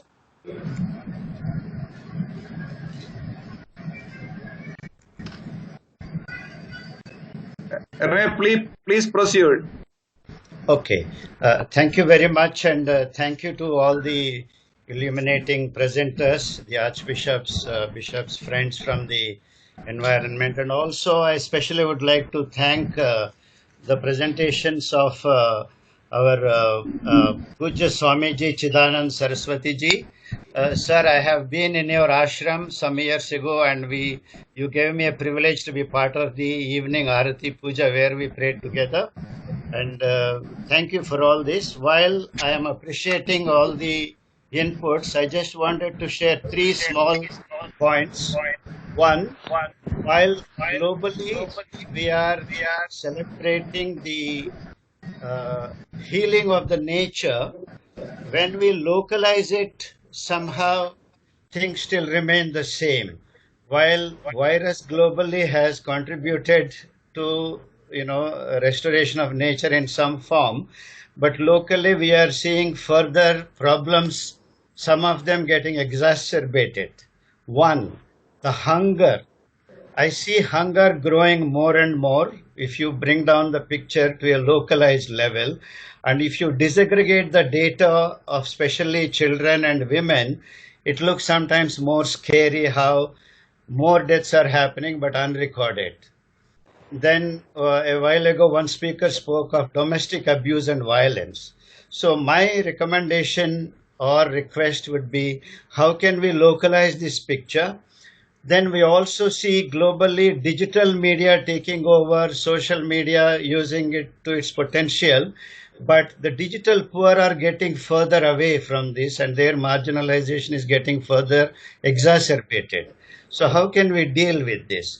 So for me, the whole logic of Laudato Si, as a Catholic, as a Christian ethic, this has become a personal testament of life. For a whole year, I've been reading it and reading it 10 times over I've done.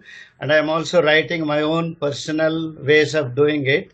But it is important that we bring this application to the very local level, and especially among the marginalized poor and so on. The recommendation I would like to make is using the word which Swamiji said, plant. But I am decoding the plant as people's liberation and nature's transformation. Thank you for this opportunity.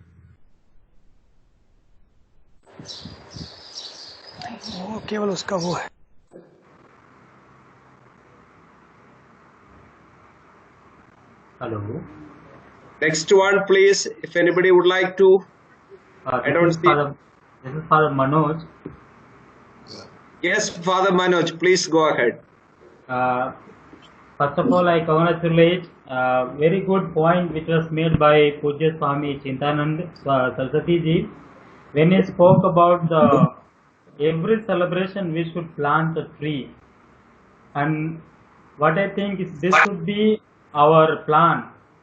Through this we can help nature to grow more beautifully, also become aware of all pollution. When we are planting a trees, we are coming closer to the nature and also helping nature and humanity to grow. These things I want to make a comment. Thank you. Yeah, thank you, Father Manoj. We have the hand of Albert Tambidurai, please. Dear speakers and the bishops, it was a wonderful and I enjoyed all the talks. I have two suggestions to make. One is the policy making of the government. If they don't put into it, then nothing can change. So policy makers have to be educated. The second thing, the industrialists. The industrialists who spoil a lot the water, air, everything. So what is the lobby or what is the system that we are going to have, or we can dialogue with them to bring a change, to be a more responsible and ethical industrialist? These are my two suggestions. Thank you, Father Albert. I see a hand from Vasai Janhit. Yes, Father Francis? Yes. Yeah, please. Jabri from Vasai. Good afternoon to all the panelists and all those who are listening. It was a wonderful presentation and beautiful way, practically how we can do what Pope Francis has suggested. My one question is, how can we network with at the larger level? How can we go beyond our boundaries and network with all kinds of like-minded people that will give us a beautiful way to concretize whatever has been suggested. Thank you and God bless you and have a wonderful afternoon. Thank you, Francis, for that question. Any one of the panelists can respond to that before I come to Kiran.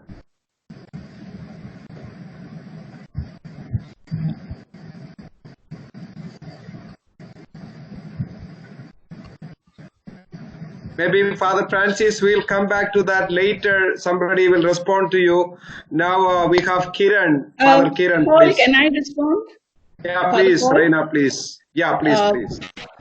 Okay, Francis, I'm like you. I'm looking for people, getting people together to reflect, getting men and women from all starting. I think we have to start where we are, whether we use our small Christian communities or whatever, and then connect initially with secular groups around. There are plenty of people who at the moment who are getting together for environmental issues, for gender issues, for different things, civic issues. Let's start small, but let's start reflecting on Laudato Si in our small groups, maybe. Onus is on us. Thank you, Reina. Now, Father Kiran. Thank you, panelists and Father Paul for this opportunity. I look at the present situation of COVID-19 as a very positive sign towards Laudato Si and its recommendation. Because though the people are suffering, my own Indian, as the bishop said, my own fellow brother is suffering, but to a certain extent, our air has become very clean. Our the rivers are becoming clean. The nature's the kind of exploitation what men human beings have done due to our own exploitation is getting in a way settled. Maybe it is a time made by the nature itself to rehabilitate the ecosystem. That's what my reflections are. Thank you. Thank you, Father Kiran. Anybody else? I don't see any other hand, but if there is anybody, we can take a couple of questions more. Yes, we have Amjad Gulsar, who is the director of Caritas Pakistan. Amjad, thank you. Please. Yes, Thank you, Father, and thank you, Caritas India. Can you hear me? Yeah, please. We can hear you. Yeah, I think from starting of this webinar, Amjad, can you switch on your mic, your video as well?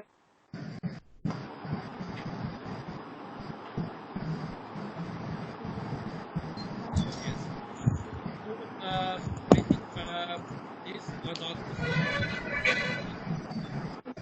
really very. Amjad, little not audible, not audible.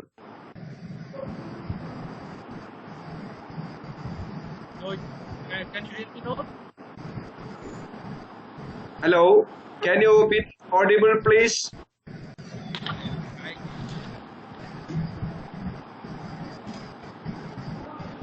Yes, can you hear me now? Yeah. Go ahead. Perfect. So I have just spoken about this COVID-19 webinar. I think it was really very important, and I appreciate Caritas India particularly and organized.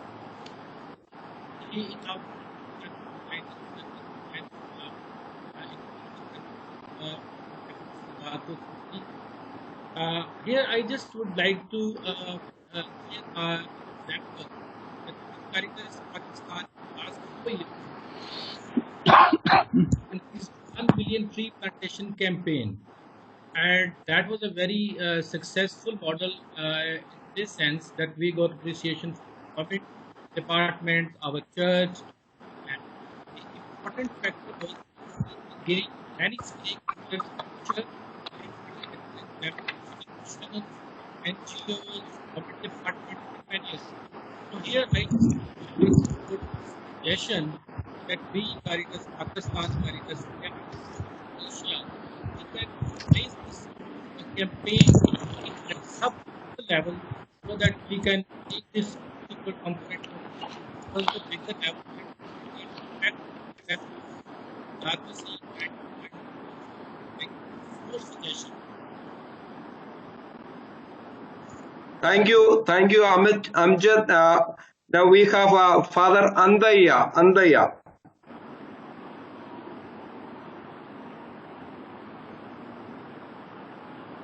Father Andaya, are you there? Yes, I am here. Yeah, please, fast. I'm really happy that Caritas India bringing us so many eminent, panelists bringing us together, and the people who love Laudato Si together on one platform. And I really like the speech of Swamiji, very, very encouraging. As he said that, coronavirus is an ambassador from the earth, telling us what it needs from all of us. I think, in the days to come, we need to encourage more and more these green marriages, birthdays, or anniversaries. That should become a part of our culture. And also, somebody said not only the macro level, but also the macro level. We need a lot of hands together, networkings not only the national level, in the regional level. Lot of like-minded NGOs and bringing us all of us together, and also networking, also lobbying with the government, policy change especially, and also something to do even in the education, that about this common home, preserving the earth, taking care of the earth should be part of the curriculum, even in the textbooks and the classrooms. If those things happen, and certainly something good will happen to us and to earth. Thank you everyone. Yeah, thank you, Andaya. Now we have John Arogiraj. He's a colleague in Caritas India. John, please. But then,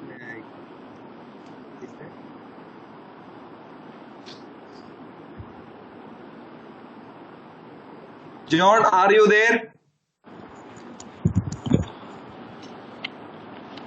We move on to Am I audible now, Father?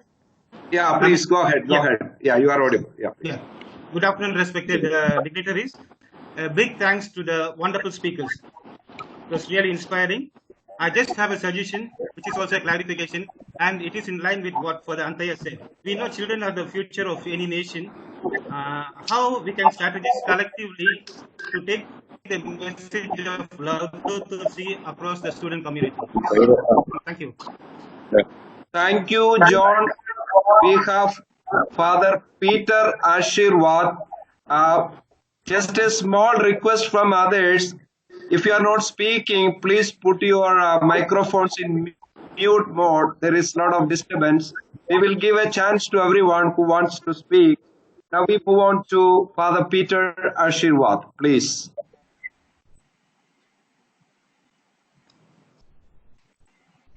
Father Peter, unmute your mic, please. Unmute your mic.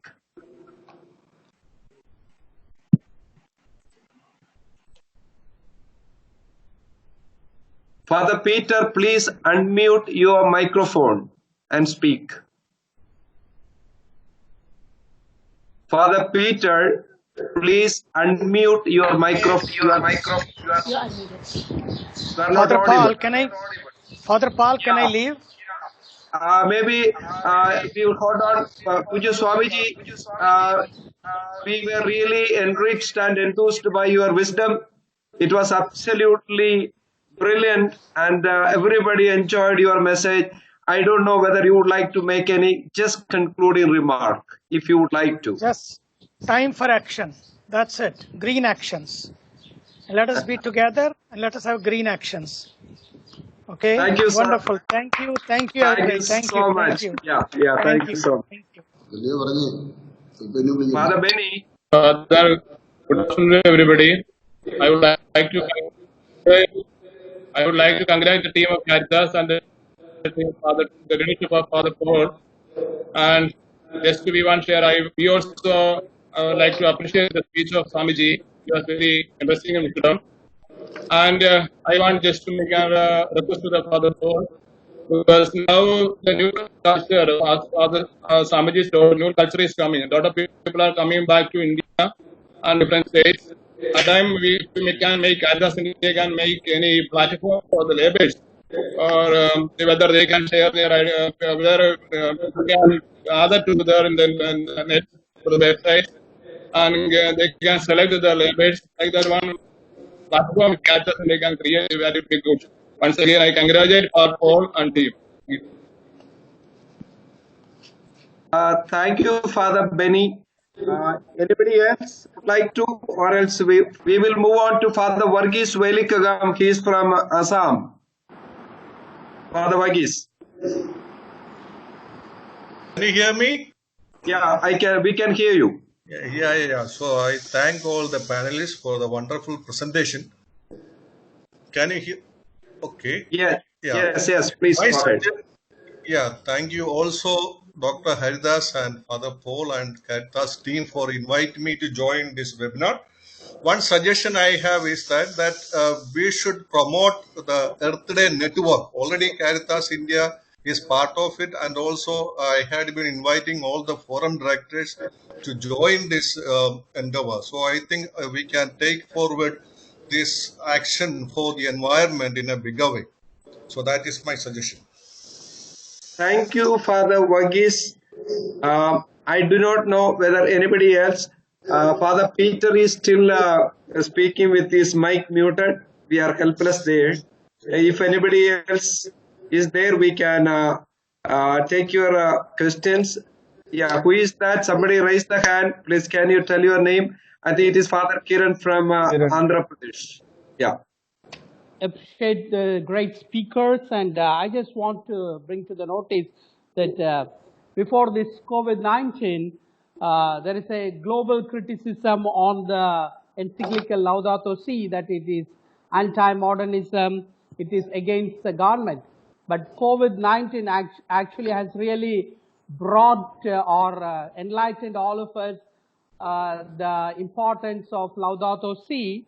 And I would like to say that a periodical lockdown of the transportation and of the industries which pollute may restore the earth. So thank you, fathers and the bishops. Great work. Thank you, Father Kiran. Now we have Father George from Kottayam, Kerala. He is the forum director. Father George. Thank you, Father. Thank you, Father Paul and team for organizing such a wonderful meeting. Especially, hello.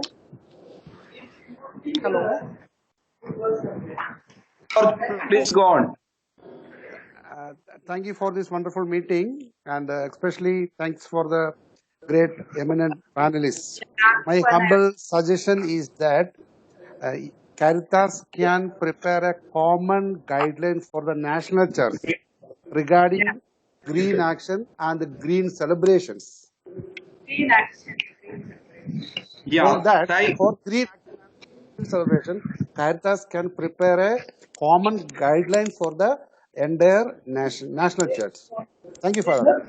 Thank you, Father George, for that wonderful suggestion. Suggestion well taken. I think it's almost time. It's getting to 12:45. We will conclude. Maybe a last chance to Father Peter Ashirwad. If you would like to make your opinion, please unmute your mic and speak. They are not able to hear you. Our principal is not there. Their principal is there. Okay, that's not working out. May I now request Bishop Joshua, our CBCI President 1, to give us the concluding message. I took the liberty of assisting him in moderation because I know the people. Hope you don't mind that. Now I would request you to give us the concluding message and conclude this conference. Thank you. Over to Bishop Joshua. My dear friends, Laudato Si and Covid-19 was an occasion for us on behalf of Caritas India and FABC to convene a meeting like this, one human family, one common home. Actually, the panelists all really enriched us, enlightened us in different ways to see that one common home, humanity can work together in building our common home through our projects, preserve and conserve our natural resources. Then we also saw the cry of nature, integral ecology and interconnectedness, that encouraging planting multiple species trees of ensuring diversity. Our Swamiji was enlightening us to be green. And our poster on stand with the poor affected by disasters, especially in the Calcutta event now, nearly 72 people died there because of the natural calamity. Of course, Caritas India is the first one to be there to support them. We know that, but still the disasters are increasing. We have to build a climate resilient community. Then the cry of God, eco-spirituality, our communion with the Creator and creation, our spiritual depths that we work, protect our common home. Then Garden of Eden, children to take part on household gardening. It is said here, cutting tree is harming the nature. But we used to say when you cut one tree, you have to plant 10 trees, only then you have a right to cut one tree. What beautiful expression is that? Then the industrialists and other people emanating carbon and destroying our nature, reduce the carbon footprints from the nature. All that wonderful service is rendered by Caritas India. I appreciate very much. My dear friends, creation is the manifestation of God's presence. In the nature, everything is created by God, and God's presence we are to feel in the nature. And Holy Father Pope Francis mentioned, earth is our common home. We are to respect our mother and support her so that we may be in unity with God, with others, with our own consciousness and the nature in which we live. Swamiji also mentioned, God has provided everything for the need of the people but not for the greed. Now the COVID has proved us, the rich and the poor, the educated and the uneducated, all are in the same foot. Now, what is the challenge God is asking us? We are called to build a society or a community founded on truth, built on justice and animated by charity, love. To build a community on truth, we have to be truthful to God, truthful to the nature, truthful to ourselves and to others. Giving justice in a society like ours, where the economy is manipulated for the sake of the affluent society and not caring the poor. Gandhiji already mentioned, when you take a decision, take the decision for the interest of the last, the least and the lost. So the emphasis for giving justice to the women, to the children, to the vulnerable group, to the sick, to the suffering, we have to give justice. Then all that we can do is through our love, charity. Our Lord said, love one another as I have loved you. Love from God's side is giving, not getting. Getting is selfishness, giving is selflessness. Let us go forward. God has given everything for us as a beautiful creation. Hence, we have to see the positive aspects of this COVID-19 and how to implement Laudato Si in our own life situation. Life becomes serene. Availability range increased now. Normal life pattern of the common man was so hectic before the COVID-19. Now the lifestyle becomes changed to tranquility. He has more time to reflect, more time to observe nature. Then coming to the family, family ties become deep and intimate because of the heavy workload. Parents got little time to sit down for themselves. They did not get time for children. Now COVID-19 lockdown provides more time with the family members, especially for children. Then deep religious convictions, spirituality becomes interiorized. Silence is placed at top. Celebration aspects and social gathering of the religious life gave way to silent prayer and contemplation. Home becomes center of worship. Social awareness of cleanliness increased. Personal hygiene improved. Keeping social distancing, using mask and sanitation gave cleanliness in personal life and social life. Break the chain venture opened, new starting in the field of hygiene. Then mutual care, respect for others, care for the needy, providing food and commodities for the marginalized. Because of the loss of labor due to closing of business shops and factories and so on, common people does not have enough financial backing for the day-to-day life. Different NGO groups, church associations and different volunteer groups took initiatives to provide food materials, medical equipments to the needy. Pollution rate decreased. Pure air, pure water and pure soil. Our sky becomes clear and blue. Because of the overpollution, oxygen supply was less and dangerous. Global warming rate minimized. Depletion of the ozone layer. Global warming is a great threat to the future of humanity. Economic competition of the developed nations causes climate changes. The biobalance of the nature is totally distorted because of the nuclear war and power politics of the rich nations. Road accident ratio and death rate decreased. Since the strict observance of the lockdown regulations, our roads are comparatively calm and less accidents. Value and relevance of agriculture and consumption of bioproducts increased. Go to the primary values of agriculture. Each one needs to cultivate his own food. It gives importance to the dignity of labor.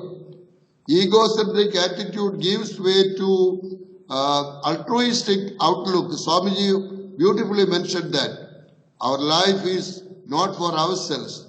The ability and willingness to share what we have for the betterment of others are important. Life becomes meaningful and worthy when it is for others. My dear friends, thank you very much. I appreciate very much, and I congratulate and thank all the panelists and the friends for your patience, listening and effective participation. May God bless Caritas India, FABC, and all concerned about this Laudato Si program execution. Thank you very much. Thank you so much, Your Excellency Bishop Joshua, for that beautiful concluding message. Yeah, so thank you so much. The official order of thanks will be proposed by Father Jolly, Assistant Director. But at the same time, I would like to come in here with a few suggestions that one of the participants wrote to me saying that we are almost 3 crores Catholics in the country. If everybody can plant a tree, that would be a great thing. So let us make a resolve that as a commitment to this call from Pope Francis, each one of us can plant a tree in the coming days. That would be a great action on the ground. The other two things we would like to propose is that one is take measures of carbon fasting. There are different measures to do that. In fact, Swami Chidananda Saraswati ji proposed some measures, also Father Joseph.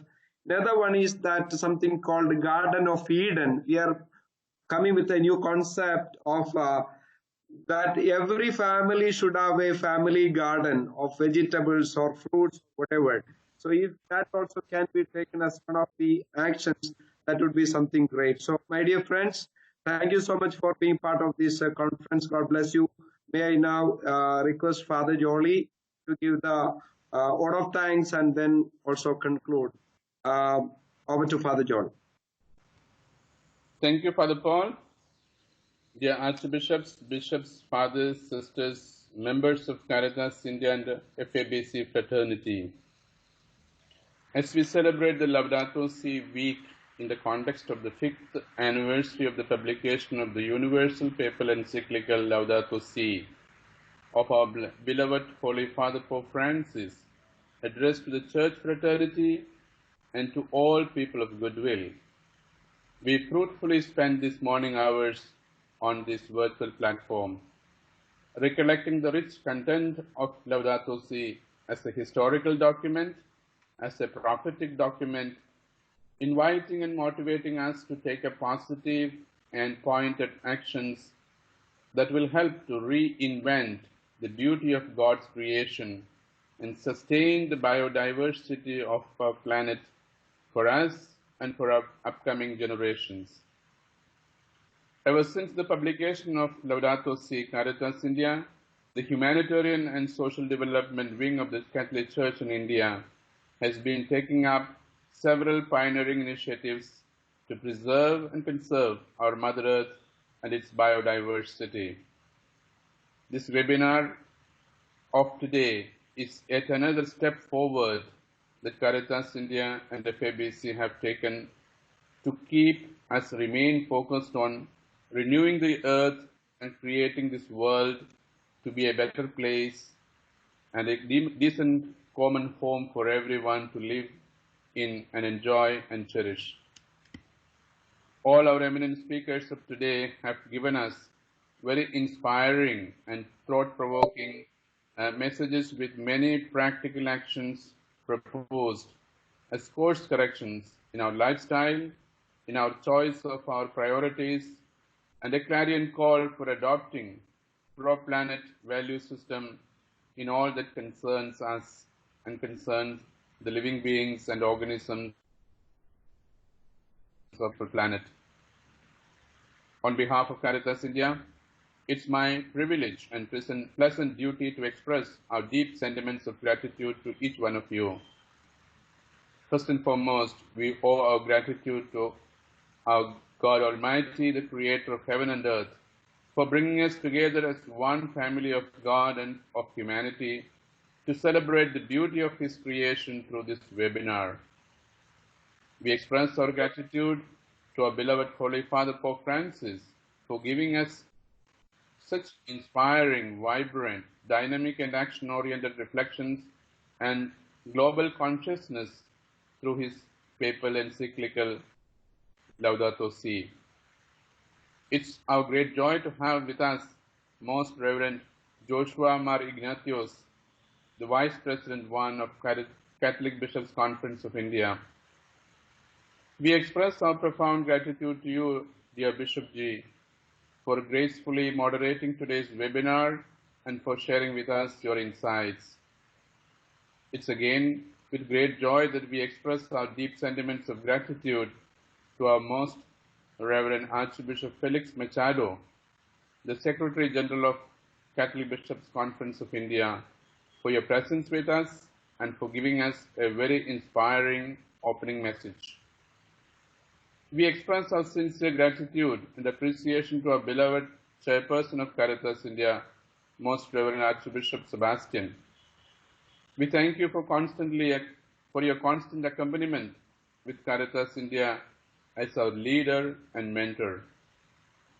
The presence of Pujya Swami Chidanand Saraswati, President, Parmarth Niketan and founder of Global Interfaith Wash Alliance with us for today's webinar has certainly added more vigor and color to the celebration of Laudato Si week by Caritas India and FABC. We are indeed blessed to have him with us this morning and for his inspiring message for all of us today. We are immensely grateful to you, dear Pujya Swamiji, for your inspiring message for all of us. It also gives us great joy to have the presence of and the message of Sadhvi Bhagwati Saraswati. Thank you, dear Sadhviji.